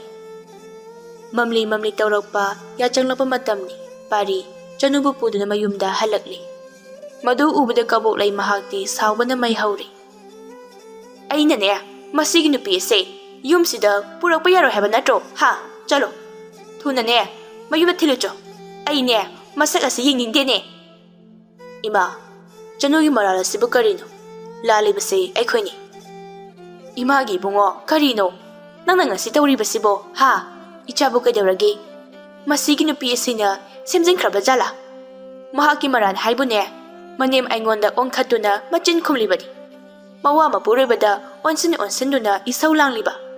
Mahak ase yum masigi mau oibadane matik jadi. Nupini saulangbase nungaiba ngamdabani ne. Ima najasu thamoi bali. Apapata karino minungsi karino khangi. Aina ngayhak langlurabasu aina lawduna leiriba aigi nupidagi henba karisu leiramdre. Chanu yaudabadi ichagi tungi punsise mathong maram khangdaba haibado oirani. Nachagi punsi ase afaba achumba haibado tawningi. Miyoibagi punsi ase nongmagi soidana sikigadaba ngaktani. Hinglingi marak asida amana amagi thamoida awaba piba chaina piba nachana pamdre. Wadu hairaga pari Chanugi khudang paiduna Chanubu imungda pusingki. Kabok lei haujiksu mai hauna sauri. Mapan aduda leplaga lauduna leiri. Hai ai aduda taningde. Madugi hinjabido ai ꯌꯨꯝ ꯑꯁꯤꯗꯅꯦ ꯂꯩꯃꯤꯟꯅꯕ ꯉꯝꯃꯣꯏꯌꯦ ꯃꯍꯥꯛꯅ ꯏꯆꯥꯁꯦ ꯂꯣꯏꯅ ꯁꯦꯝꯖꯤꯟꯈ꯭ꯔꯦ ꯉꯔꯥꯡ ꯅꯍꯥꯟꯗ ꯃꯃꯥꯒꯤ ꯃꯤꯆꯪꯗ ꯂꯩꯔꯝꯕ ꯏꯆꯥꯅꯤ ꯍꯧꯖꯤꯛꯇꯤ ꯄꯨꯡꯂꯣꯏ ꯂꯣꯏꯔꯦ ꯅꯨꯄꯥ ꯁꯨꯝꯕꯅ ꯍꯩꯔꯤꯕ ꯃꯥ ꯅꯠꯇꯕꯅꯦ ꯃꯁꯛ ꯃꯇꯧ ꯐꯖꯕꯤ ꯅꯨꯄꯤ ꯃꯌꯥꯝ ꯑꯃ ꯂꯩ ꯃꯈꯣꯏꯒꯅꯦ ꯏꯆꯥꯒ ꯂꯨꯍꯣꯡꯒꯦ ꯑꯗꯨꯝꯅ ꯃꯄꯥꯟꯗ ꯀꯣꯏꯔꯥꯎ ꯂꯥꯎꯔꯤꯉꯩ ꯊꯣꯏꯕꯗꯨ ꯊꯣꯡꯒꯥꯜꯂꯣꯝꯗ ꯆꯪꯂꯛꯂꯝꯃꯤ ꯉꯁꯥꯏ ꯑꯌꯨꯛ ꯊꯣꯛꯈꯤꯕꯗꯒꯤ ꯍꯧꯖꯤꯛ ꯈꯛꯇ ꯃꯝꯂꯒꯅꯤ ꯃꯥꯅ ꯍꯜꯂꯛꯂꯤꯕꯁꯦ ꯃꯍꯥꯛꯀꯤ ꯃꯇꯨꯡꯗ ꯅꯨꯄꯤ ꯑꯃꯁꯨ ꯂꯣꯏꯅꯔꯛꯏ ꯀꯕꯣꯛꯂꯩ ꯃꯥꯒꯤ ꯑꯁꯥꯎꯕꯗꯨ ꯃꯥꯒꯤ ꯅꯨꯄꯥꯗꯨ ꯎꯕꯗ ꯃꯥꯒꯤ ꯅꯨꯄꯥꯗ ꯂꯣꯏꯅ ꯍꯩꯊꯔꯛꯂꯝꯃꯤ ꯅꯣꯡ ꯍꯦꯛ ꯉꯥꯟꯕꯗꯒꯤ ꯀꯔꯥꯏꯗ ꯆꯠꯂꯨꯒꯦ ꯄꯥꯈꯪ ꯃꯆꯥ ꯑꯃꯗꯒꯤ ꯍꯦꯜꯂꯤ ꯃꯈꯣꯏ ꯕꯕꯥꯅ ꯅꯣꯡ ꯅꯤꯅꯤ ꯑꯁꯤꯗ ꯆꯠꯂꯤꯕꯁꯦ ꯑꯩꯅꯦ ꯉꯁꯤ ꯈꯣꯏꯗꯧ ꯁꯥꯎꯔꯛꯇꯅ ꯏꯄꯥꯝꯗ ꯆꯠꯈꯤꯅꯤꯀꯣ ꯅꯆꯥꯅꯨꯄꯥꯁꯨ ꯍꯥꯏꯅꯕ ꯌꯥꯗꯦ ꯅꯪꯁꯨ ꯍꯥꯏꯅꯕ ꯌꯥꯗꯦ ꯀꯕꯣꯛꯂꯩꯗꯨ ꯅꯨꯄꯤ ꯑꯗꯨꯗ ꯑꯣꯟꯁꯤꯟꯗꯨꯅ ꯅꯨꯄꯤ ꯑꯁꯤꯅ ꯀꯅꯥꯅꯣ ꯃꯃꯤꯡ ꯊꯥꯔꯤꯛ ꯀꯧꯕꯅꯤ ꯃꯃꯤꯡ ꯍꯪꯕ ꯅꯠꯇꯤꯌꯦ ꯀꯅꯥꯅꯣ ꯍꯪꯕꯅꯤ ꯑꯩꯅ ꯍꯪꯂꯤꯕꯁꯦ ꯀꯕꯣꯛꯂꯩ ꯅꯪ ꯁꯥꯎꯅꯨ ꯅꯨꯄꯤ ꯑꯁꯤ ꯑꯩꯅ ꯆꯦꯜꯂꯛꯄꯅꯤ ꯉꯁꯤꯗꯒꯤ ꯌꯨꯝ ꯑꯁꯤꯗ ꯂꯩꯔꯗꯧꯕꯅꯤ ꯑꯩꯒꯤ ꯅꯨꯄꯤ ꯑꯇꯣꯝꯕꯤ ꯑꯣꯏꯅ ꯅꯪꯒꯤꯅ ꯅꯅꯥꯎꯅꯨꯄꯤꯅꯤ ꯀꯕꯣꯛꯂꯩꯗꯨ ꯉꯛꯅ ꯃꯄꯨꯔꯣꯏꯕꯗ ꯌꯦꯡꯂꯛꯏ ꯀꯔꯤꯅꯣ ꯃꯈꯣꯏ ꯕꯕꯥꯅ ꯇꯧꯔꯤꯕꯁꯤꯕꯣ ꯍꯅꯨꯊꯪ ꯑꯁꯤꯗ ꯀꯔꯤꯅꯣ ꯍꯥꯏꯕꯅꯤ ꯉꯁꯤꯗꯤ ꯏꯃꯨꯡ ꯑꯁꯦ ꯁꯥ ꯂꯥꯟ ꯁꯥꯟꯅꯕ ꯁꯣꯏꯗ꯭ꯔꯦ ꯅꯪꯕꯨ ꯅꯨꯄꯥꯗꯤ 100ꯒꯤ ꯃꯄꯨꯅꯤ ꯍꯥꯏꯈꯤꯕꯗꯥꯏꯅꯦ ꯑꯗꯨꯅ ꯅꯨꯄꯤ ꯑꯃ ꯄꯨꯁꯤꯜꯂꯛꯄꯗ ꯅꯪꯉꯣꯟꯗ ꯀꯔꯤꯁꯨ ꯀꯥꯏꯔꯝꯃꯣꯏꯗ ꯅꯨꯡꯉꯥꯏꯇꯕ ꯐꯥꯎꯔꯦ ꯑꯗꯨꯝ ꯍꯔꯥꯎ ꯍꯔꯥꯎ ꯅꯨꯡꯁꯤꯅꯅ ꯂꯩꯃꯤꯟꯅꯧ ꯅꯪꯗꯤ ꯍꯟꯁꯨ ꯍꯅꯨꯔꯦ ꯄꯥꯝꯗ꯭ꯔꯦꯅꯦ ꯑꯩꯅ ꯋꯥꯗꯨ ꯍꯥꯏꯔꯝꯂꯒ ꯊꯣꯏꯕ ꯅꯨꯄꯤ ꯑꯗꯨꯕꯨ ꯏꯃꯨꯡ ꯑꯗꯨꯗ ꯄꯨꯁꯤꯟꯗꯨꯅ ꯆꯪꯈꯤ ꯀꯕꯣꯛꯂꯩ ꯃꯁꯥꯅ ꯃꯔꯥ ꯂꯩꯖꯕꯅ ꯀꯔꯤꯁꯨ ꯈꯨꯝꯕ ꯉꯝꯍꯧꯗ꯭ꯔꯦ ꯃꯥꯡꯒꯣꯟ ꯑꯗꯨꯗ ꯐꯝꯊꯗꯨꯅ ꯃꯍꯥꯛ ꯀꯞꯄꯤ ꯍꯧꯖꯤꯛꯇꯗ ꯀꯔꯤꯅꯣ ꯈꯪꯂꯛꯄꯒꯨꯝꯁꯨ ꯇꯧꯔꯤ ꯏꯁꯥꯒꯤꯇ ꯈꯟꯕ ꯑꯩꯅ ꯏꯃꯧ ꯆꯅꯨꯗ ꯉꯥꯡꯂꯨꯕꯗꯣ ꯃꯗꯨꯒꯤ ꯃꯍꯩꯅꯤ ꯑꯩ ꯉꯁꯤꯗꯤ ꯐꯪꯂꯤ ꯃꯇꯝ ꯑꯗꯨꯗ ꯃꯥꯒꯤ ꯊꯃꯣꯏꯗ ꯀꯔꯤ ꯐꯥꯎꯔꯝꯒꯅꯤ ꯃꯇꯝ ꯑꯗꯨꯗ ꯏꯃꯧꯗ ꯐꯥꯎꯔꯝꯒꯗꯕ ꯆꯩꯅꯥ ꯑꯗꯣ ꯉꯁꯤꯗꯤ ꯑꯩꯁꯨ ꯐꯪꯂꯤ ꯅꯪꯅ ꯇꯧꯔꯤꯕꯁꯤꯕꯨ ꯀꯔꯤꯅꯣ ꯑꯩ ꯂꯥꯟꯈ꯭ꯔꯦ ꯅꯨꯄꯤ ꯑꯃ ꯑꯣꯏꯅ ꯅꯨꯄꯤꯒꯤ ꯑꯋꯥꯕꯕꯨ ꯑꯩꯅ ꯀꯩꯁꯨ ꯂꯩꯇꯅ ꯈꯟꯈ꯭ꯔꯦ ꯃꯍꯥꯛꯀꯤ ꯅꯨꯄꯤ ꯂꯩꯅ ꯂꯩꯅ ꯑꯇꯣꯞꯄ ꯂꯝꯂꯥꯟꯕꯤ ꯑꯃ ꯄꯨꯁꯤꯜꯂꯛꯄꯒꯤ ꯑꯋꯥꯕ ꯈꯥꯡꯕ ꯉꯝꯗꯕ ꯆꯩꯅꯥ ꯑꯗꯣ ꯉꯁꯤꯗꯤ ꯃꯅꯦꯝ ꯑꯩꯉꯣꯟꯗꯁꯨ ꯐꯪꯂꯔꯦ ꯅꯨꯄꯤ ꯑꯣꯏꯕꯤꯁꯤꯡꯅ ꯌꯨꯝ ꯄꯥꯜꯂꯕ ꯃꯇꯝꯗ ꯈ꯭ꯋꯥꯏꯗꯒꯤ ꯑꯋꯥꯕ ꯆꯩꯅꯥ ꯑꯁꯦ ꯃꯁꯤ ꯑꯣꯏꯔ ꯃꯥꯜꯂꯤ ꯑꯩꯅꯗꯤ ꯃꯁꯤꯕꯨ ꯈꯪꯗ ꯏꯃꯧꯗ ꯊꯤꯅ ꯊꯤꯅ ꯆꯩꯔꯨꯕ ꯅꯨꯄꯥꯗꯤ 100ꯒꯤ ꯃꯄꯨꯅꯤ ꯍꯥꯏꯗꯨꯅ ꯃꯇꯝ ꯑꯗꯨꯗ ꯏꯃꯧꯅ ꯐꯥꯎꯔꯝꯒꯗꯕ ꯃꯄꯨꯔꯣꯏꯕꯅꯁꯨ ꯃꯤꯔꯥꯏꯕꯤ ꯃꯅꯦꯝ ꯑꯩꯅꯁꯨ ꯃꯤꯔꯥꯏꯕꯤ ꯑꯩ ꯍꯧꯖꯤꯛꯇꯗ ꯅꯤꯡꯉꯝꯂꯛꯇ꯭ꯔꯦ ꯑꯩ ꯂꯥꯜꯂꯦ ꯍꯥꯏꯕ ꯏꯁꯥꯅ ꯈꯪꯖꯔꯦ ꯍꯅꯨꯔꯕ ꯏꯆꯥ ꯏꯁꯨ ꯂꯩꯔꯕ ꯑꯩꯅ ꯑꯩꯒꯤ ꯏꯄꯨꯔꯣꯏꯕꯗ ꯑꯇꯣꯞꯄ ꯅꯨꯄꯤ ꯄꯨꯁꯤꯜꯂꯛꯄꯁꯤꯗ ꯑꯩꯅ ꯑꯁꯨꯛ ꯌꯥꯝꯅ ꯋꯥꯔꯕꯁꯤꯗꯤ ꯅꯍꯥ ꯑꯣꯏꯔꯤꯕ ꯑꯩꯒꯤ ꯏꯃꯧꯗꯤ ꯀꯔꯝꯅ ꯇꯧꯔꯝꯒꯅꯤ ꯀꯕꯣꯛꯂꯩ ꯍꯧꯖꯤꯛꯇꯗ ꯃꯍꯥꯛ ꯌꯥꯝꯅ ꯄꯦꯟꯗꯕ ꯍꯥꯏꯕꯗꯨ ꯑꯣꯏꯔꯤ ꯃꯥꯅ ꯐꯠꯂꯨꯗꯕꯅ ꯍꯧꯖꯤꯛꯇꯤ ꯃꯥꯒꯤ ꯀꯣꯛꯊꯛꯇꯁꯨ ꯇꯥꯔꯤ ꯃꯥꯅꯤ ꯄꯨꯝꯅꯃꯛ ꯑꯩꯅ ꯇꯧꯖꯔꯨꯕꯅ ꯑꯩꯅ ꯐꯪꯕꯅꯤ